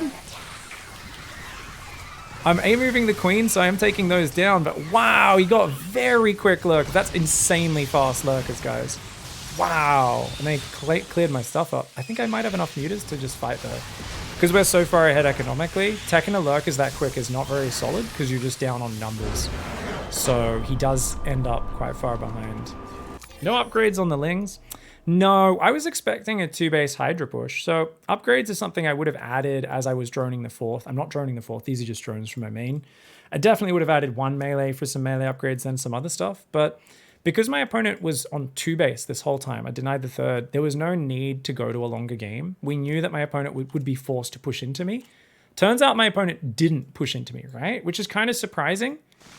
But if you look at the work account, you can see that we don't really need upgrades. We just want to trade now.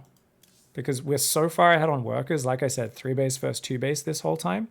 As long as I start trading with them, and don't let them get a critical mass that counters my army, say Infesta, Viper, Lurker or something, then we should be in a pretty good spot. So this is an issue, for sure. This was a weird game. The really mega quick Hydroden was absolutely wild. That's such a weird play. I don't usually see that one. It's a bit of a meme play usually, but it can pay off big because Lurkers are such a good unit for slaying Banelings and everything. Weren't you afraid of a 2-base Nidus, Queen, Hydra, Spore push? No, I had good Overlord coverage, and I always had plenty of Lings and Mutas out. So, and as soon as my Mutas came out, they kind of cleared up the Overlords as well. So the thing is, I mean, how much gas can my opponent have on 2-base, right? If he's going Nidus and Queens and Hydras, it's like, you know, well, the thing is, that's just really weak to Banelings as well. Same thing, I was worried about a 2-base Roach Hydra push. Having Speed Banes available, using those to hit the Hydras, Mutas can clean up everything else, is basically kind of the method you're looking for in this scenario. But let's go right back, because I changed my plan completely here based off of the early game. So I was doing my normal game plan. I was going to go for a big Baneling bust, and I was actually right about to go into mass Ling production for a big Baneling attack, and then followed up with a big round of drones, one more gas, and then a big Roach Bane attack to try and finish. I didn't do that because I scouted here. So you can see, I'm building 2 Zerglings just in case my opponent attacks me, but we're already up to 33, 34 supply. So I was about to start building Zerglings at this point. And then we see a very big tell, this Creep Tumor. So why is a Creep Tumor a tell? Because people will spread creep early on if they're playing a heavy Queen style, a gasless style. So this is normally a gasless style. So the way you want to think of it is there are styles where people don't take gas. Ignore the fact that he's taking gas. This is very common, even in Grandmaster or North America, is players to do really inefficient openings. Unless you're planning a very sneaky all-in, this is basically just a very inefficient opening from Killjoy because you're going in 3 different paths at once. You're both going for the tech, the Ling speed, but you don't have the 3rd hatch production to support mass Ling production. You're also going for a full wall off with Evo chambers and 3 queens and a static defense structure. So because of this, Killjoy can't afford drones. And this is why Killjoy's opening is bad. And you guys hear me talk about a lot of GM players on North America do this opening all the time that Killjoy is doing. And it makes no sense. Look at Killjoy's lava. 5 lava, only enough minerals to spend on a few of those workers. It's simply an inefficient build. If you're walling off and camping with queens on a spine, why would you make Ling speed? Ling speed is for map control. You want to use that to control the map, to be aggressive yourself. You don't go Ling speed and then wall off unless you're trying to be like, oh, I'm walling off, and then you hide 50 Zerglings and you go for a big Ling flood, right? And it's obviously a massive gamble. So in terms of solid openings, this is not that. And even though I'm calling this a gasless build and it's not, the same theory applies. Because if your opponent's playing inefficiently, your response might not be perfect, but it'll be good enough, right? So I said, look, Creep Tumor first of all, big tell. But then I see 2 Evo chambers and a Spine Crawler. And I'm like, well, you 100% can't be massing Ling Bane with this. Even if you've got Ling speed, you're not going to be making a crazy Ling attack. So what's my response? Let's watch from my camera. And because I've said, look, if I do a Ling Bane attack, it's going to become very all-in. I basically bust the wall and win the game, or it's really shit. Now, that's a decent gamble, trying to bust a wall, unless you see they've already got a spine and 3 queens. And then you're like, no, if they're building a safety spine, Ling Bane bust is a terrible idea. If they've got a wall off with a spine behind it, do not try that shit. If it's just the wall, you'd be surprised. Queens aren't very high damage units. You can just flood Ling Bane. It'll work a fair amount of the time. So in this scenario, what do we do, guys? I immediately say, nope, scrap the plan. And what do I do, guys? I cancel my Bane Nest and I hold down the drone key. I go lair, second gas, and I hold down the drone key rather than the Zergling key. So as this Overlord pops, we should be holding that drone key. Drones. I build a few more Lings because I felt like seeing if I could just poke in with them and scare him a little bit. I should be building a lot more drones here. I guess I'm a little lava starved. Now the Lings managed to get in, which is nice because I can confirm what's going in behind it, right? And that was really nice. But even if not, and he actually is trying to go melee, so he is trying to do one of these cheeky build orders. Yeah, this sort of stuff's really common. Maybe people have been studying like Railgun or something. This seems like the sort of thing Railgun would do. Like plays that objectively put you behind, but they trick your opponent. So it's a decent way to learn how to play, but it's not based on solid fundamentals at all. Because it's always you're doing things that are purposefully inefficient to try and get your opponent to respond in the wrong direction. So that's kind of the way it goes. Plans do not always work, but planning is indispensable. Absolutely, Wooly. So I scrapped my plan and I said, let's just go 3-base muta here. And since I canceled my Baneling Nest, you notice I built a Roach Warren for safety because I was thinking it could be a fast Roach push. There could be a Roach Queen Nidus. These were the real things I was thinking about. That's why, you know, that's what, if I saw not so many drones popping out, but I saw a Roach Warren and Roaches start to pop out, I might build a few spines in a Roach Warren already. But because I saw lots of drones, I saw a second gas. And then remember, I came down to the natural as well, and I saw third gas, fourth gas. These are all signs of macro. I even saw the Hydroden. So I knew my opponent was going to a full 45 drones, and that gave me the freedom to drone pretty hard. So you can see I'm already up in workers, and I'm going to take that a little bit further as well. And once I saw Hydras, I was thinking, ooh, it's going to be a cheeky Roach Hydra push. So I wanted to go Bane speed to counter the Hydras. Yeah.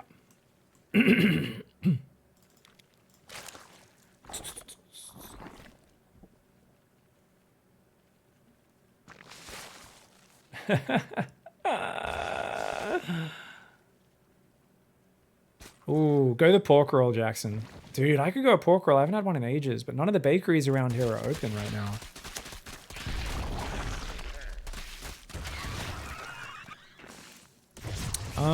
Yeah, I mean, this one, I definitely didn't need to drone this hard. That was pretty high level game knowledge.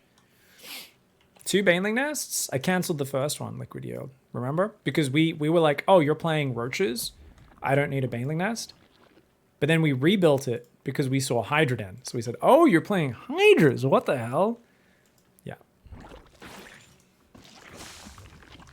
Yeah, bun me for the win, yo.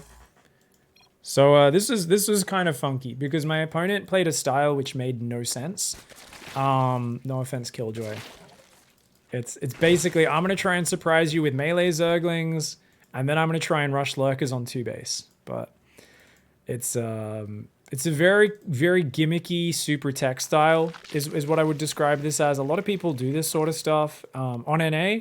It's because everyone on NA is kind of bad at StarCraft. No, I get really elitist because basically no one has, it's so rare to find solid fundamentals even in GM, in ZVZ on NA. Like everyone is just doing these sniper builds. And I get it, if you watch enough Scarlet versus Serral, you see a lot of these builds. But that's not how Scarlet normally plays Zerg versus Zerg. She does that because she knows Serral's a god, and that's how she wants to try and trick him and catch him off and stuff. Like if you look at Scarlet was one of the few players who really made Serral sweat. Every time she played him in 2018, she basically should have beat him. She always got ahead and then messed it up sometimes. I think she beat him at Pyeongchang, didn't she? I think she beat him for her Olympic championship, but then the other ones, she was always ahead and kind of slipped up on some advantages. She was one of the few, because she took the perfect gambles against such an overly safe player as Serral. So I think she almost led the way for Raynor and his methods of countering Serral. So shout out to Scarlet, because she has some great Zerg vs Zerg. But those were all gambles coming in as the unfavored player, trying to pull a fast one on her opponent, you know, because she wasn't the favorite and she knew he was going to play really safe. So I do cut corners and take some risks in Zerg vs Zerg based on logical reads, and that's probably the big thing that gets me in trouble on the ladder. And it's why like droning the third base there is maybe a bit too hard. Maybe canceling and going mute is a little bit too much, you know.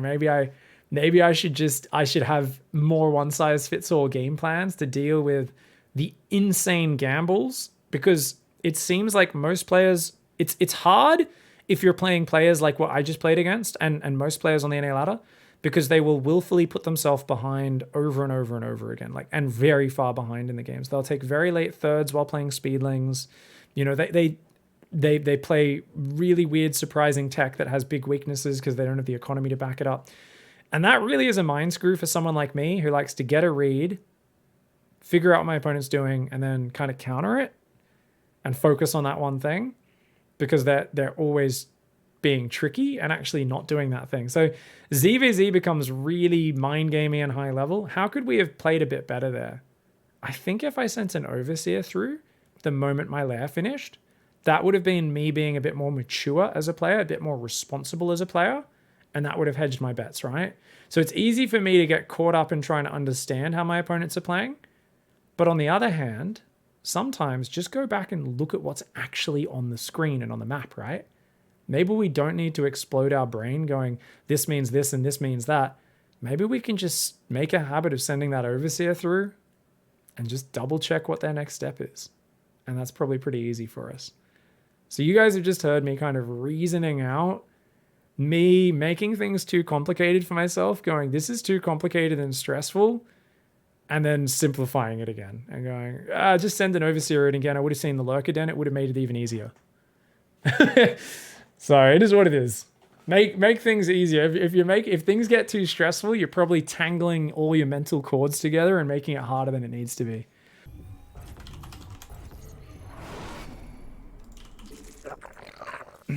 Oh, it's a random player.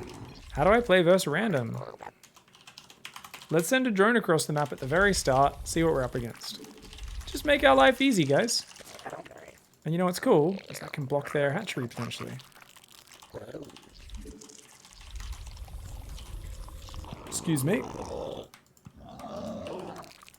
So notice second overlord to the third base, first overlord in and then out.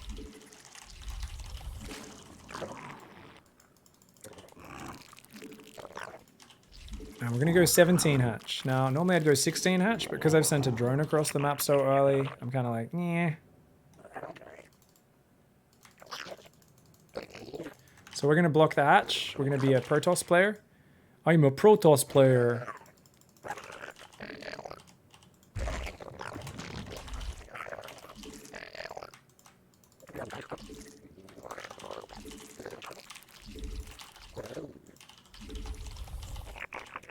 And now we know it looks like a hatch first. That's a normal gas timing to follow up a hatch first. I can be annoying if I want.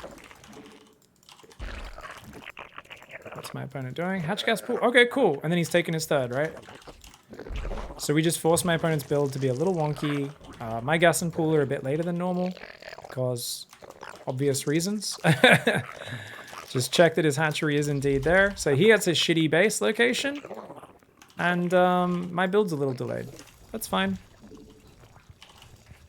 So we're going to follow the normal game plan, which is going to be even stronger than normal because his base is spread out, which means it's going to be harder for him to consolidate his defenses. So we're going to go for a standard third base in the normal location, not in an aggressive stance. You could put it in an aggressive stance if you really want to, if you prefer it, but you don't need to. And I'll build one more drone early this game, actually. And basically, what did we say we were going to do, guys? Wingbane attack into drones into big roach attack. Good play.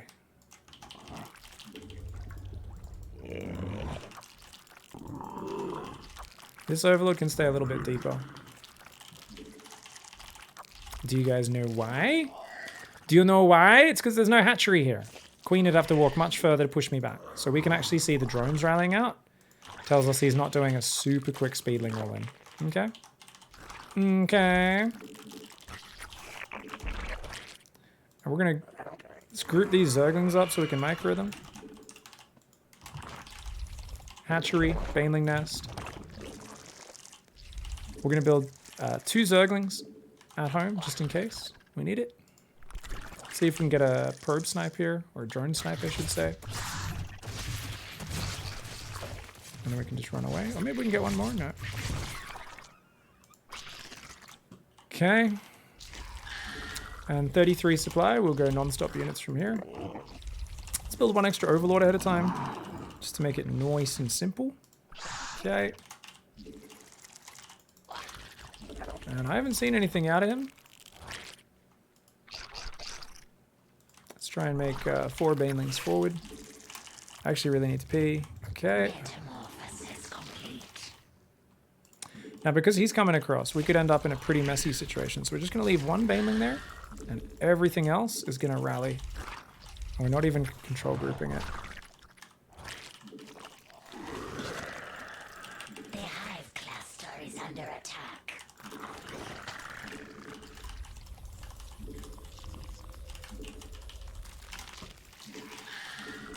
Our forces are under attack.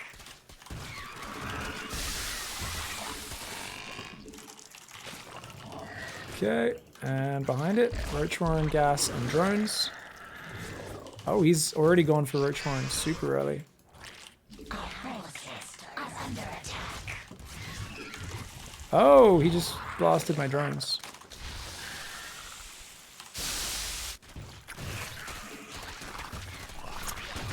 Okay. I think we're just gonna... Oh, that's more. I've got more guys than him. No, I think he has more guys than me. So let's just pull back. Maybe he overextends here. Our forces are under attack. Oh, hello. It's a problem.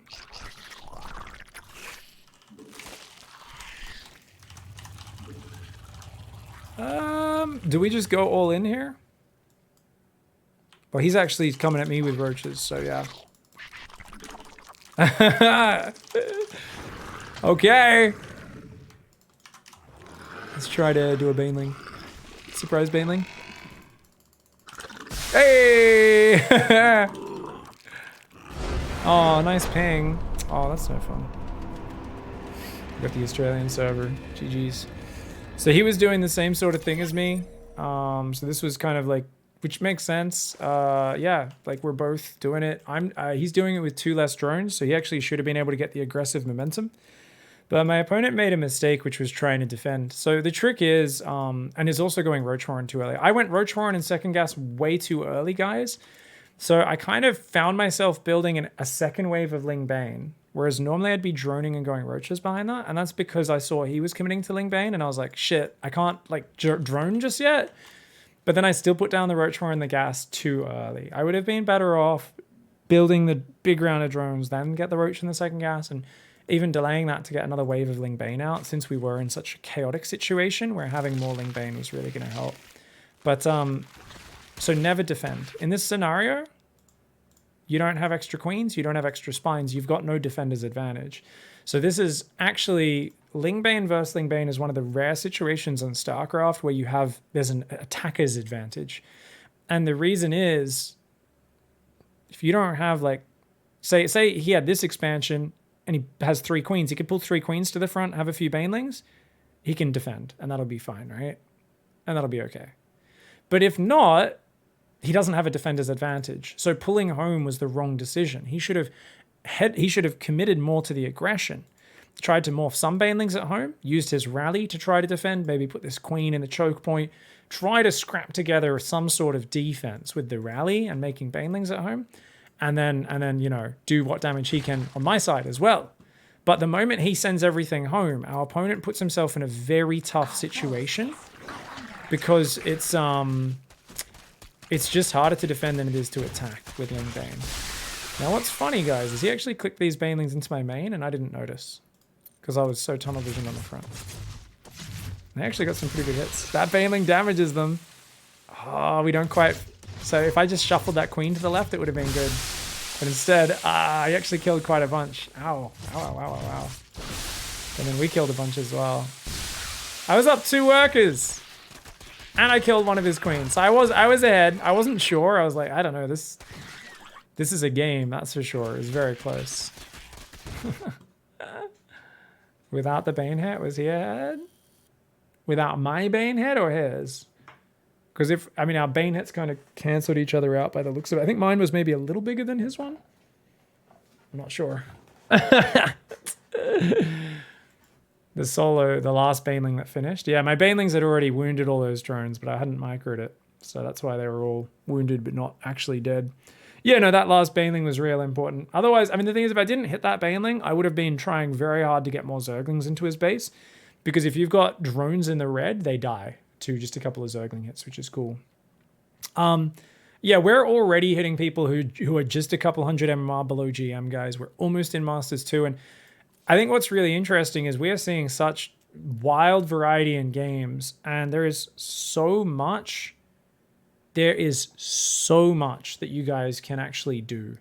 So I really think you want to focus on how much you can improve. Like even in that game, I said it immediately, that Roach Horn and that second gas, it doesn't make sense to be building that when I'm on 25 workers. Because they're finished and I put on gas and I'm like, cool, I've got like 14 dudes mining minerals. Like I can build 3 roaches. We want to build 10, 12 roaches at once and do a really stiff Roach Bane attack. You've got to build a round of drones, then get the Roach Horn in the second gas. So, you know, I'm looking for little things I could do better. A little bit more awareness of the Banelings on my side of the map would have been good. there's a lot of things to improve. But overall, we're kind of reacting pretty well to the situations that we're finding ourselves in. I'm going to rely on you guys asking questions going, well, look, if I was in this situation, I don't know what the hell I'd do. I don't think I can do that or that. Like, I want more of those questions. I want more criticisms. I want you guys to really say, this is cool to watch you do this, but I don't think I can apply it because of that. So get your questions, think about these games critically, and please help me Twitch chat, making sure that me, as a deep expert in the game, even at this masters, high masters, mid masters level of the show, I'm hopefully still teaching you guys things by answering your questions. So shout them out in the chat as we go. Keep them going non-stop, please. No such thing as too much of an annoying question or hard question to answer. Those are probably the best ones. The last baneling I sent into the Lings, was that a good idea or a bad idea? It was a great idea. Oh, the baneling I sent to the Lings, Nate. No, you always look for that because there's lots going on. I was counterattacking my opponent with Zerglings, so I knew my opponent's attention was kind of being pulled in multiple areas. They were trying to do all sorts of things, and it wasn't a gamble because I pulled my other banelings back to cover both my natural and my main ramp. So even if the Zerglings went around that baneling, their only target was my third, and by moving that baneling forward, they would have actually gone towards it. Bullia says, I read your response, I might go and watch it. Yeah, I swapped into Muta playing that game, Bullia. And I did it a little greedily, where I like canceled the Bane Nest and just layer second gas droned up. And I mean, I got Lings in, so obviously I had more scouting, but you can normally just scout with a really quick Overseer the moment your lair finishes. Maybe poke an Overlord in as well to see like, hey, are you droning properly? Or, you know, what's going on? But I do think you can often kill the wall off when they do the wall off style, even with a hatch gas pool Lingbane. You know, you'd be surprised how much it works. People mess up their walls. But in that game, I was saying, oh, it's a wall and a spine. Nuh-uh. And I saw the spine and the wall starting, and I was like, no way am I attacking into a wall and spine. I just backed out of it. I noticed one day one matchup is your best, the next day it's your worst, says Siege Fiend. Yeah, it's really hard to have all three matchups be super solid. Everyone tends to have one matchup that lags behind. Oh, you lost a TVT, Siege Fiend, where he was able to just siege up on you because you forgot your second factory and didn't have enough tanks there. That's always really painful. Like sometimes I've got a mech player and I feel like they're contained and they just unsiege and just move onto my tank contain and just siege on it. I'm like, what? I'm like, I do have 4 tanks for 16 tanks. It's probably, yeah, they can lose a few tanks and then one-shot my tanks. That's fine. Like, I'm actually an idiot for only having 4 tanks at this point. I'm like, I may have messed up my macro. I may have not built enough tanks. At Diamond 2 level, do you think it's easier to split push and pray in the late game or super turtle up on Ghost Lib tank? I think it's whatever you find more fun. Personally, I mean, Ghost Lib tank's way too... Why play Ghost Lib tank, Siege Fiend? That's such an unnecessarily complicated composition, in my opinion. Ghost Lib tank, fuck, man.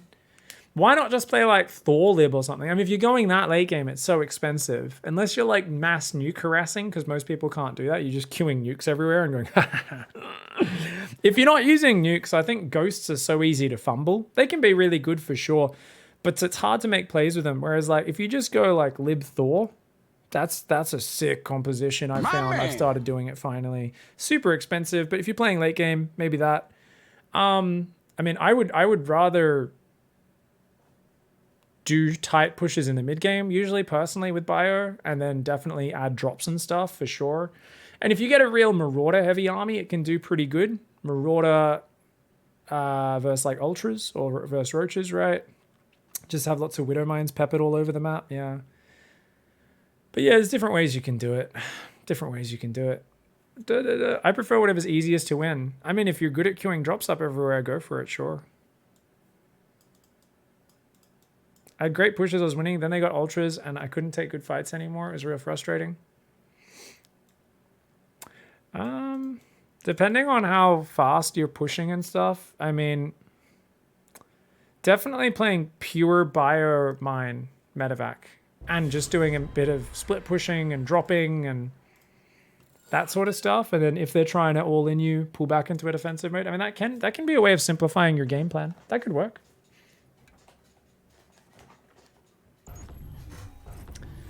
All right, let's go. Zerg vs Protoss versus a 4800 MMR player. Guys, these are the guys I run into on the ladder occasionally anyway, on my main account. So we're getting to that point. You know, I did say I wanted to 12 pool some games. So I think now's a decent time. Let's throw out a 12 pool. We'll hide it in the back a little bit. Could have been down a second or two earlier there if we got that a bit quicker, but that's all right. Just gonna prioritize that guy getting on the closer patch, you know, a little bit of faster mining. Oi, stack up, dickheads. So lazy, man. So 12 pool, you drone to 14, and then you build an overlord, and then you build lings. It is such a simple build order. It's so easy at the start. Now, you do want to go, you still want to set up your thingamajigs. So remember, don't build drones. When that overlord pops, Zerglings. Do not build, you know, it's got to be Zerglings. If you guys are so used to macroing, you've never done a 12 pool. And this is a macro opening, by the way. As much as I know that's kind of a meme, but we are doing this just 10 Zerglings. It's like a pressure opening. And then what are we doing behind it? We're just taking a third. We're just chilling. Now let's send a drone down here. I'm building a queen, but I can cancel that to get this down. And then we can take this out. And I'll even just kill this with my lings because it's very important I get that hatch started. But you can see I'm already going to have 300 minerals. So because he blocked, I might as well let that queen finish. There's no point cancelling it. We're going to have 300 minerals in a second anyway. I would have liked to get the hatchery down sooner though. Would have been nice. And that's 10 Zerglings. So what do we do, guys? We build an overlord. Build another queen momentarily. Maybe one more drone first. Okay.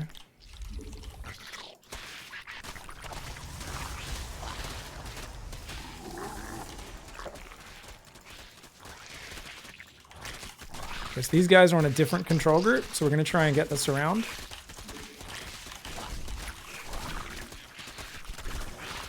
So notice, there we go, we got this around. Now if we want to do some try-hard micro, we could also try and pull back weakened Zerglings and stuff. We're not going to bother with that. And there we go, we got the probe. Alright, let's kill this gateway as well.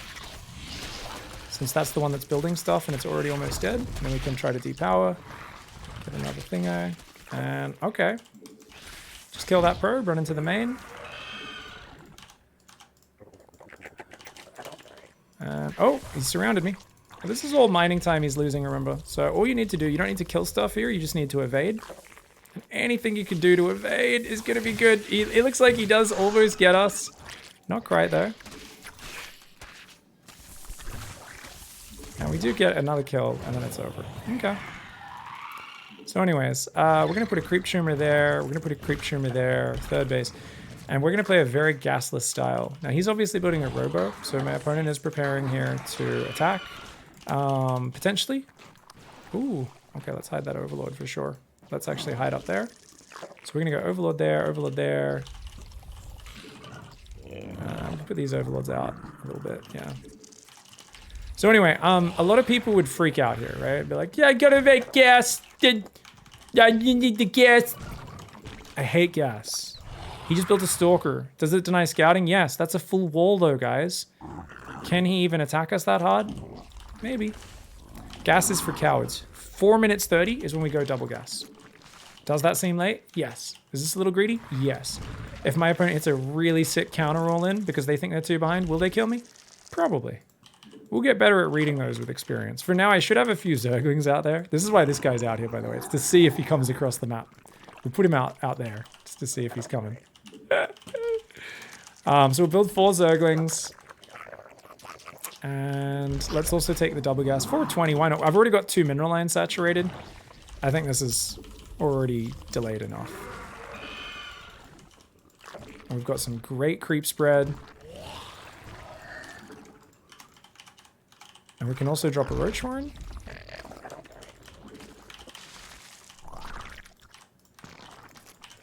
And let's go for 4 gas now. So we can change that rally point. This guy is rallied to the 3rd because we've already rallied 2 drones to make that an even 16. And you do want to get ling speed if you can, but sometimes you do need to skip it if you need to just immediately spend it on other stuff, right? Now, look at that. Here comes a prism. So let's just make 1 more of these. Let's make a spine. Let's make some dudes. Let's make ling speed. We're going to make a few more guys there. And this overlord should have already been coming in. So we're going to make a few overlords in the back. We don't know how committed this is, guys. So we're going to just be chilling. And it's very committed. So what are we doing? We're building lings, roaches, queens, everything we can. 'Cause he's all in. Unacceptable command. Okay, so what are we building? Lings, roaches, everything. Like I said, everything. And I mean everything. Ling speed is on the way.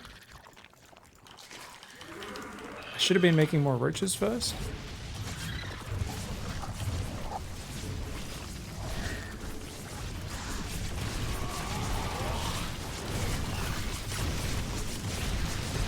I cancelled that spine. It's a bit of a desperate all-in, isn't it? It's a really good one, though. I really think it's a very effective build. So we're going to maybe even have to give up this third, which of course is not great. But drones being pulled, everything being pulled here. So we're going to try and disengage with the drones there, because we don't want to lose them too easily. I'm now building lanes. You might be like, no, the third! Well, that does suck. Keep in mind everything in context. We're going to make ravages and then go kill him. We're going to send one drone back there to inject. And yeah, let's just go kill him. So he's got mass gateway. He might just be coming for round 2 even, so we might not have to go kill him. Oh yeah, he's coming for round 2. Awesome. Oh, that prism just took a lot of damage, guys. If we lose this base again, does it matter? Nope.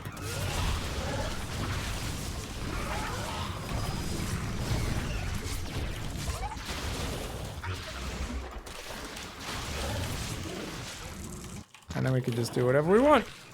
Cool. He's going Void Rays? Okay. So we'll go double upgrade Hydras. Cool. So that was a pretty scary attack. So this is the downside of the greedy build. Most people just defend at high level after the, until you get to really high level. After the 12 pool, most people take forever to counterattack. So I'm actually really impressed at how decisive this counterattack was from my opponent. Now obviously let's pull these overlords back because we know what he's going for.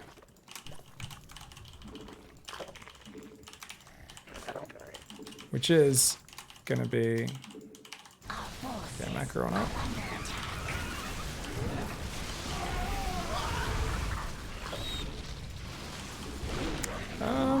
Is it a good idea to be trading here? Not really. Let's just run away. I thought I'd be able to catch him out in the open a little bit, but because he was in the natural battery overcharge, probably not a good idea to attack there. So what are we doing, guys? 1-1. We've droned my 4th even, which is unnecessary. And we're just going to go mass Hydras. Now, Void Rays are just trash units as the game goes on, but they're very good at denying scouting. So what are we doing? Remember that double Overseer along the edges. One goes along one edge, one goes along the other edge. He's not going to deny both of them. It's very unlikely. And if he does, well, that's okay. It is what it is. Have we got creep spread everywhere? All I'm doing is building Hydras. And I think we're good. Yeah. Got an extra Overseer there. And when 1-1 and both upgrades kick in, which is going to time out pretty nicely, we can just attack with mass Roach Hydra. And we should be able to kill him. Void Rays are very good for defending Roach attacks. What is the other specialty of the Void Ray? Killing Corruptors. There's almost no other use the Void Ray really has. Right? It's like, well, it's kind of annoying at harassing if they get the F Veins upgrade, but I mean, other than that, like, what really can they do, right? It's building Tempests. What are Tempests good at, guys? Remember, Tempests can chip at your units from afar and very slowly kill. Let's just kill these to make things simple. Let's just... Hello? Why are you going there? Hello?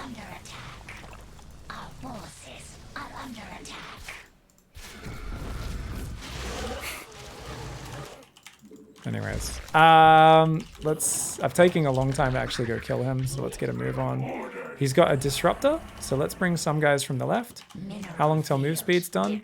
Not too long. Let's start 2-2 upgrades, and we'll make some lings as well.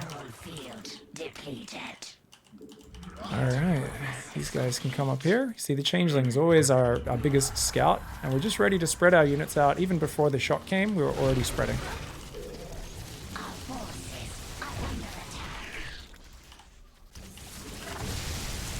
So, Tempests can chip at us, but they don't do a lot of damage, so we're just going to spread. Kill the Prism. And here we go. We're still just building Hydras and Zerglings.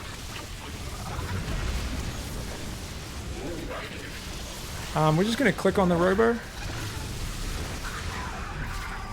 And notice we're just target firing, because then the battery doesn't get a chance to heal. So, Tempests just don't do anything. Yeah. So that worked out. That was a really good push from him, though, right? Was that gas timing and everything too late? Was my scouting too lax? Yeah, probably. So we should have kept a few Zergling spotters out there to at least see what was going on. Because if he cut probes a bit more, we would have been in more trouble. Notice my opponent did do. Check out this all in. Do you guys recognize this? No gas. How cool is this attack?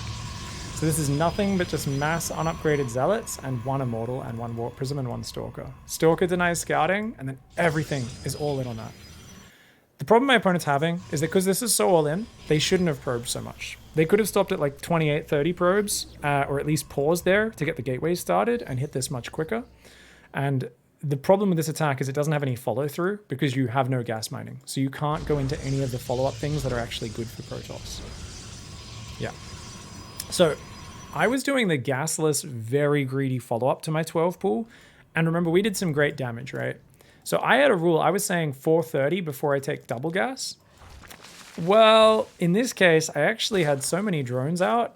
And then I was like, look, I think once we hit 2 mineral lines, that should actually be the rule for the 12 pool rather than that. So this is a very greedy follow-up. Like I said, I build 4 or 5 queens by default. If there's a depths coming, I would build a bunch of slow zerglings. Let's write all this down for you guys so you can see this greedy version of a 12 pool and how I would map this out. 12 pool, Pigs greedy 12 pool opening. Standard 10 ling pressure, 12 pool. Same as Lambo's guide. Super standard.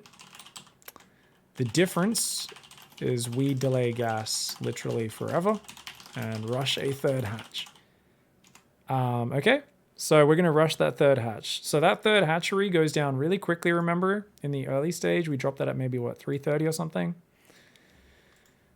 About 310? Yeah, about 310. I mean, I don't know. It's basically just when I had the money for it, right? It's like third queen, then third hatch, without, as long as it doesn't interrupt my droning much. Yeah, about 30 supply. About 30 supply after third queen. We drop that third hatch. Okay. At 2 base saturation. Go 2 gases. Roach Warren, and then 2 more gases. And we might want to go straight to 4 gas even there. Arguably, we could just be like, hey, why bother droning the third? Why not just take all 4 gases? Because we kind of really need to catch up on ling speed and stuff. So let's actually do it that way. Let's say go 4 gases plus Roach Warren all at once. Let's keep it really simple there. Because we need to get ling speed and all that sort of stuff, right? And that'll be cool. OV sac... when do we want to do our Overlord sacrifice? I don't know. Maybe 430 Overlord sacrifice. Check their follow-up. A few Ling spotters to try and see any move-outs. And yeah, that hopefully will make this a little bit more well-defined for you guys. So you can see in this game, I didn't rebuild my Ling spotters. I should have put a few Lings out there earlier. I did hide my Overlord around the back, which was good. And if I'd queued that to go right through the base, 4 minutes, 4:30, we would have seen these gateways. And that would have given us just a little bit of earlier warning. Any early warning there would have made us go, oh shit, we need that Roach Warren ASAP, dude. That roach horde could have been a bit faster, as could those gases. So we could have got those spines started faster as well. Now we do see the prism coming, and I'm like, oh shit, he's coming for me. So I did drop some spines, and I did pull all my queens to the front. I tried to build lings and roaches. I think, though, the mistake I made is a very common one, which is I make a lot of lings rather than roaches, even though I had some gas available, because I wasn't actually paying attention to when my roach horn finished. See, my roach horn's about to finish, and you're going to see me queue up zerglings here, whereas I should have queued at least 4 or 5 roaches to start. See there? 8 zerglings. Because I wasn't paying attention. I was like, oh, my roach horn's not done yet, but it actually was done. 50 drones is a bit too much here, but because we did a greedy start and we'd done some damage, it ended up being okay. Obviously, against slow zealots, the trick was to just pull back with the queens and the roaches, keep doing a little bit of stutter step with them, keep doing a little bit of stutter step, drop some transfuses, and we were okay to lose all the drones on this third, and we were still going to be really ahead. The Lings kind of went for the Immortal and the Stalker there, tried to get those units, and I think they might actually kill that Stalker, which is pretty sick. As well as setting off the barrier on the Immortal. Did you see 12, no regret 12 pull into Ling Dropper Lords? Super all in on this patch, on this version of StarCraft 2, because you can't get Dropper Lords until layer tech, but you can do it, yeah. Normally, people do that as like a 13 gas 12 pull, but instead of going Ling speed, they go straight for layer, then Ling speed. Yeah, it's like a 12, 13 drone mass speedling all in. It hits insanely fast. And you just set up 1 or 2 elevators overlords that are like right on the edge, where you can both get overlord zerglings into it by right clicking on it, but they can also, when you unload the overlord, will unload on the high ground. A lot of maps have like a sweet spot where you can do that, which is really cool.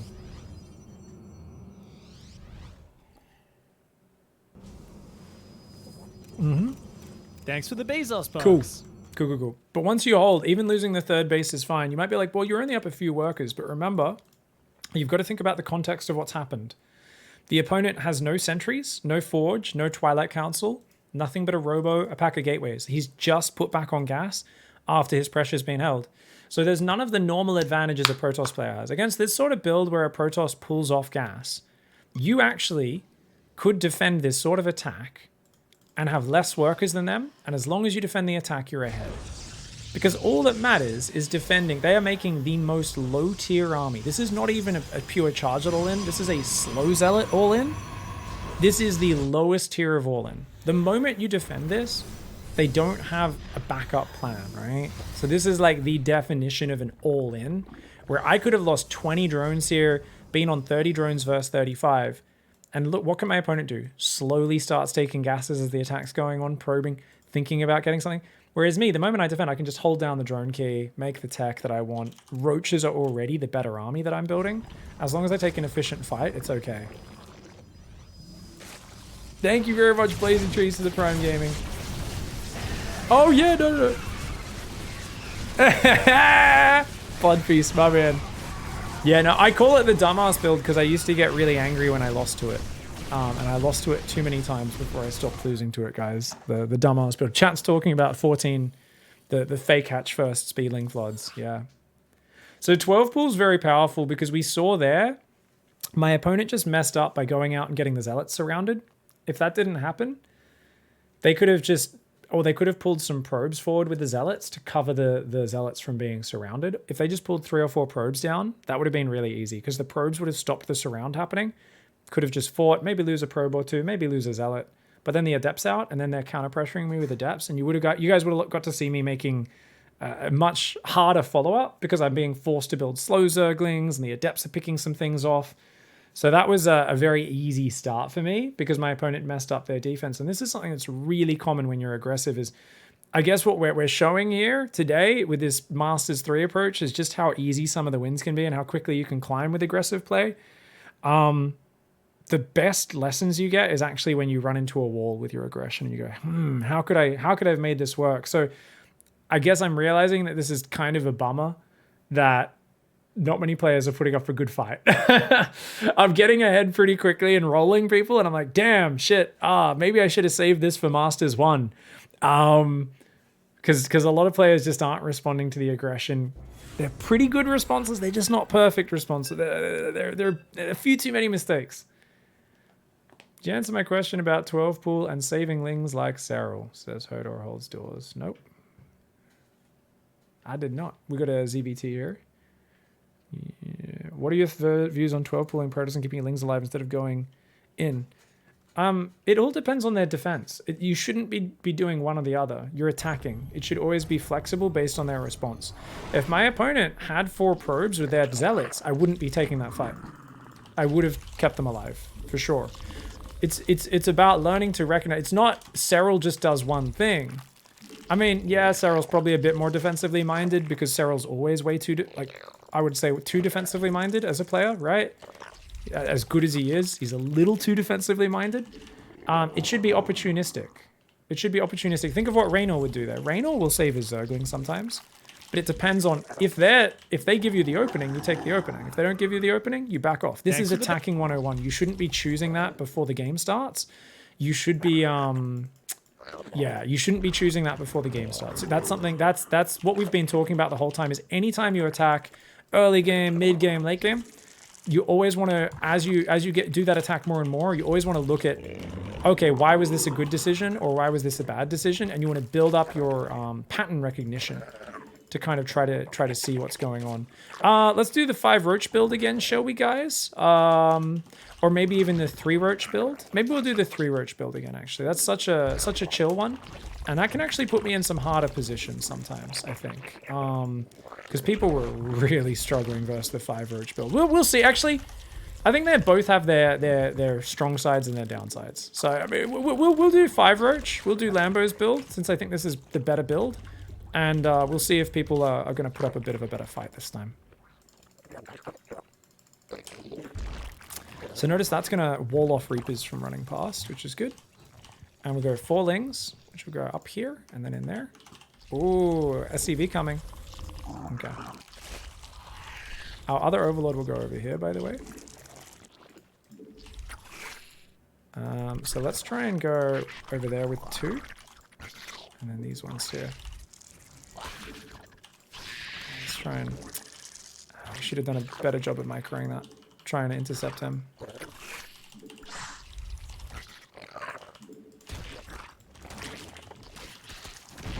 I don't think he sees the gas there. Okay.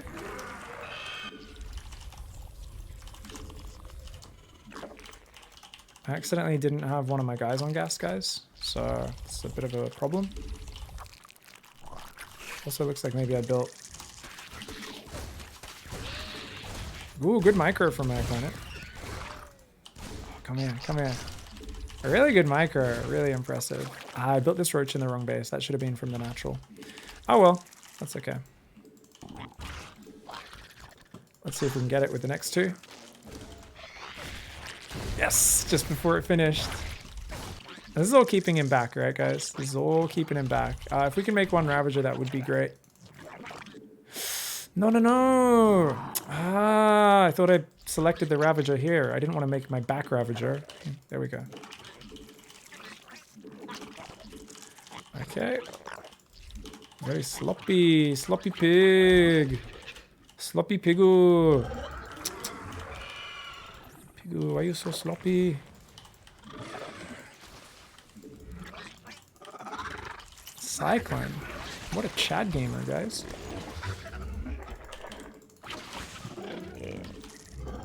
Okay.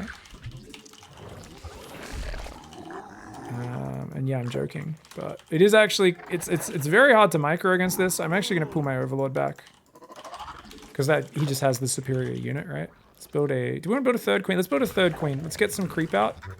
Now we can still try to like ambush the Cyclone or whatever. So we'll sit on the high ground and see if we can catch it. Because I don't think that's like the sort of unit that's an imminent threat to like jumping across the map and running in and killing workers, right? Hellions can do that. Cyclones not so much. Okay, so we're still going for the mutas afterwards. Same game plan as always. A couple of OVs on the way. Not the fastest layer by any means. But what a fascinating response from my opponent. Really cool. I like it.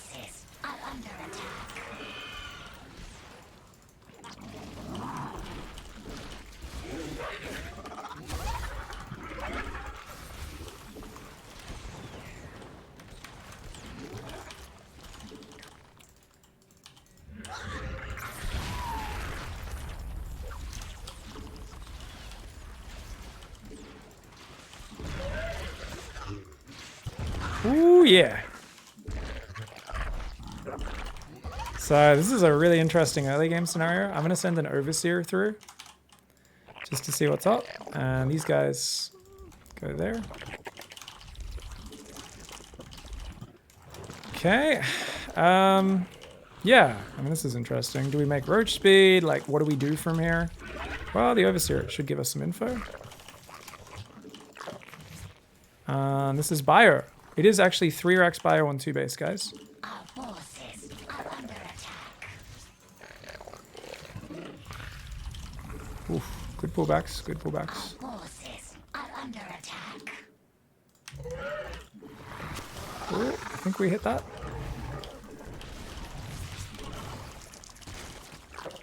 Okay, so I'm gonna make roach speed. Reason for that's very simple, guys. Because if he's going 3rx bio, he could kill me, right? He could just do a big push now. So I'm building lots of overlords first thing. Pulling that back. Spreading the creep.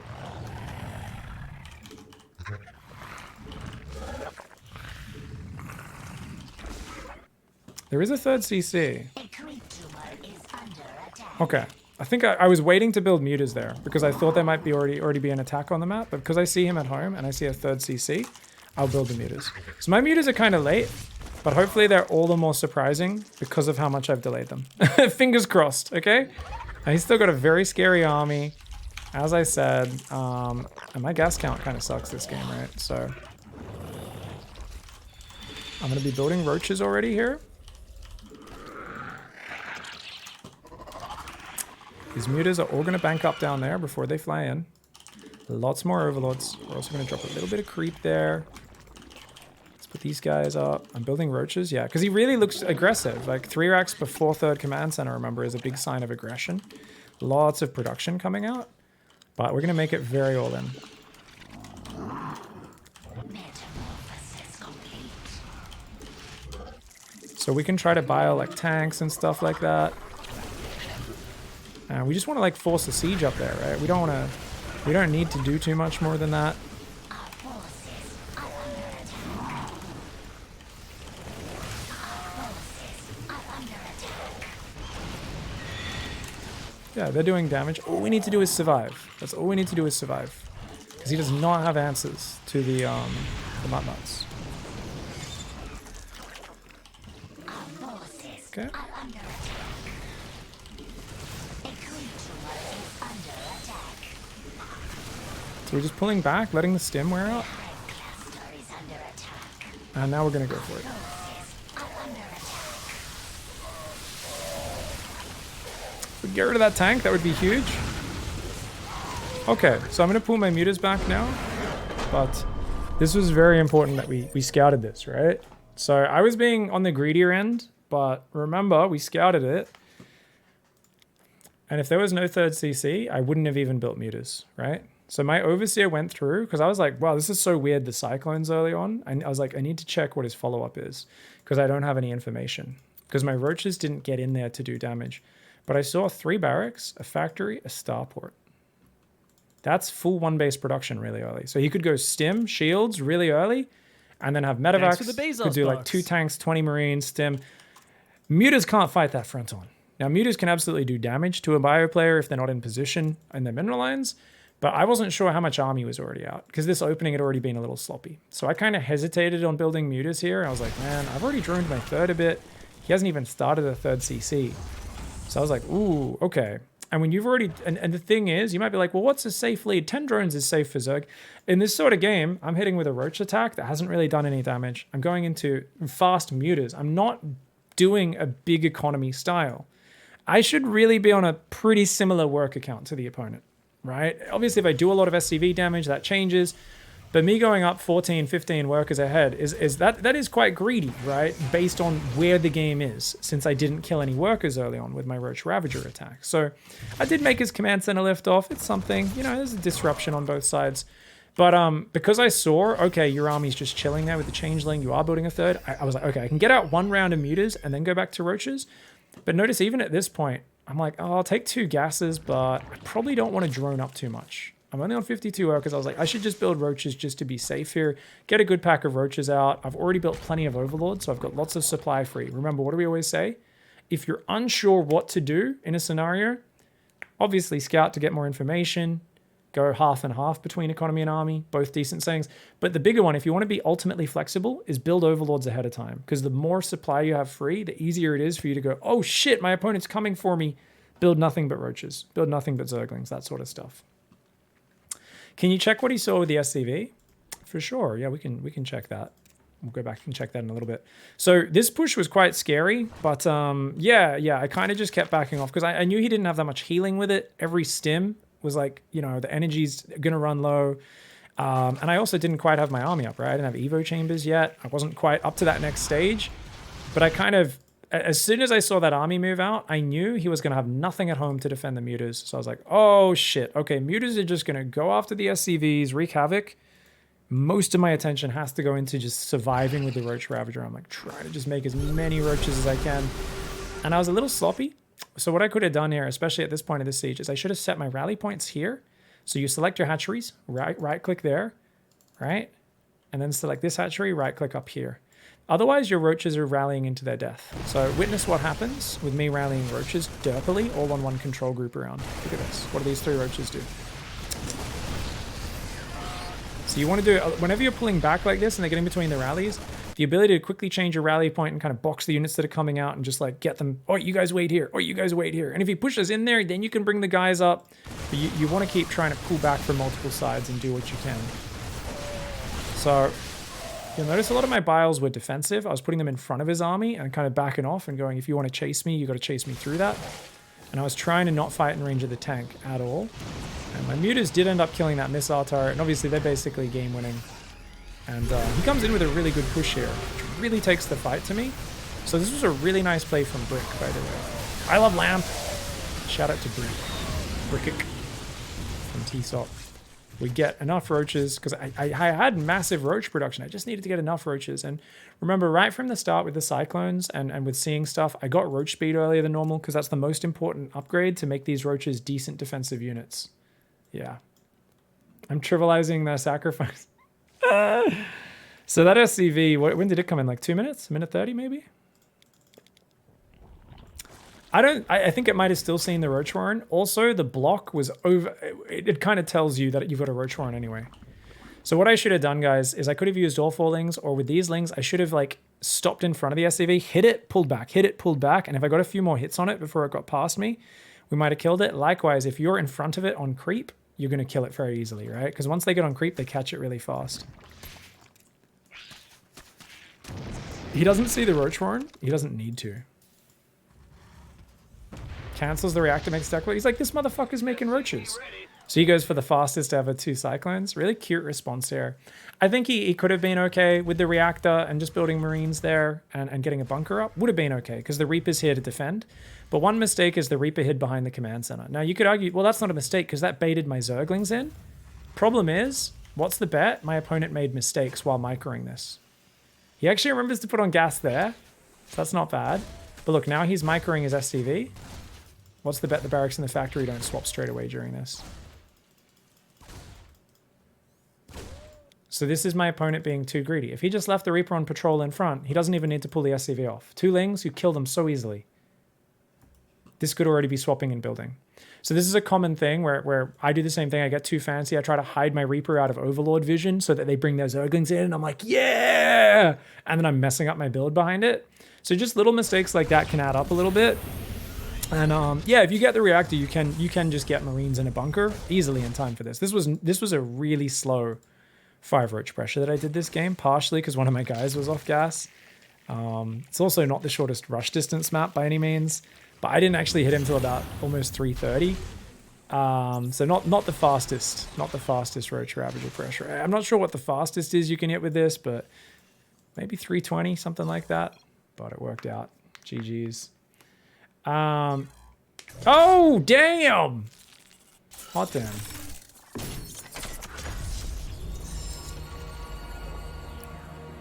Could we get some narrated, okay, I'm scouting this, could be this, I'll go for this amount of drones, etc.?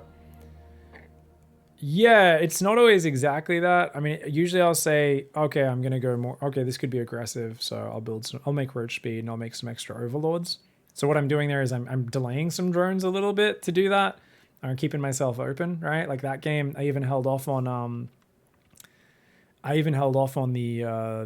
mutas for a little bit, right? But I didn't actually I guess I did stop at 52 drones, but that is it. Your scouting's so clean. My scouting's a lot better when I'm being aggressive because I'm always setting up for my next attack. So there's a lot of natural scouting. Number 1, because I'm attacking with lings. Number 2, because I'm attacking with roaches. Number 3, because I've got a fast layer, so I'm making an overseer really early. So when you're being aggressive, I think it's easier to have a very good scouting understanding of what's going on. Yeah, there was a changeling escorting the army. Yes, that's one of my favorites. Yeah.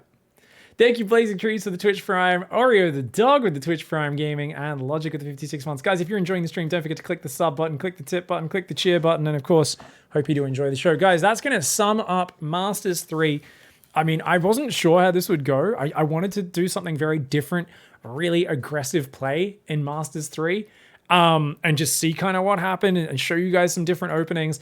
And a lot of it was meant to be kind of disguising the next attack. A lot of people crumbled to the first attack, or we didn't even need, or our Hydras got spotted and it still killed them, right? But there was a lot of us scouting them and going, ooh, let's add Banelings to deal with charge lots before attacking into the Void Rays with the Hydras, right? We kind of figured out how to do a nice 12 pool build there, which was really good. Just a really greedy follow-up to a nice 12 pool aggression. I didn't really get to do like the speedlings into Ravagers as much as I wanted to because so many Terrans were opening up so bizarrely on the ladder. But we didn't get many like standard back and forth, me being sneaky with Zergling versus Hellion games. A lot of people were kind of camping it up. Can you break down how he knew you were going early roaches? I was trying so hard to block the scout. I even built a spore crawler to block the SCV getting in my mineral line, which he knew I was going to cancel right after. So he's like, well, what? You're probably, he's like, you're hiding something. I'm just going to assume you're going for roaches behind that and build a few cyclones for safety. Because that's a very common build is pool first, 4 Zerglings come out, and then you go for 5 roaches. It's just a very, very common build in the meta. So it's not a absolutely wild read. All right, guys. Next up is going to be Masters 2, where we learn how to use spellcasters. We've avoided it. I think you can absolutely get GM without spellcasters. You can win a world championship without spellcasters. Sue.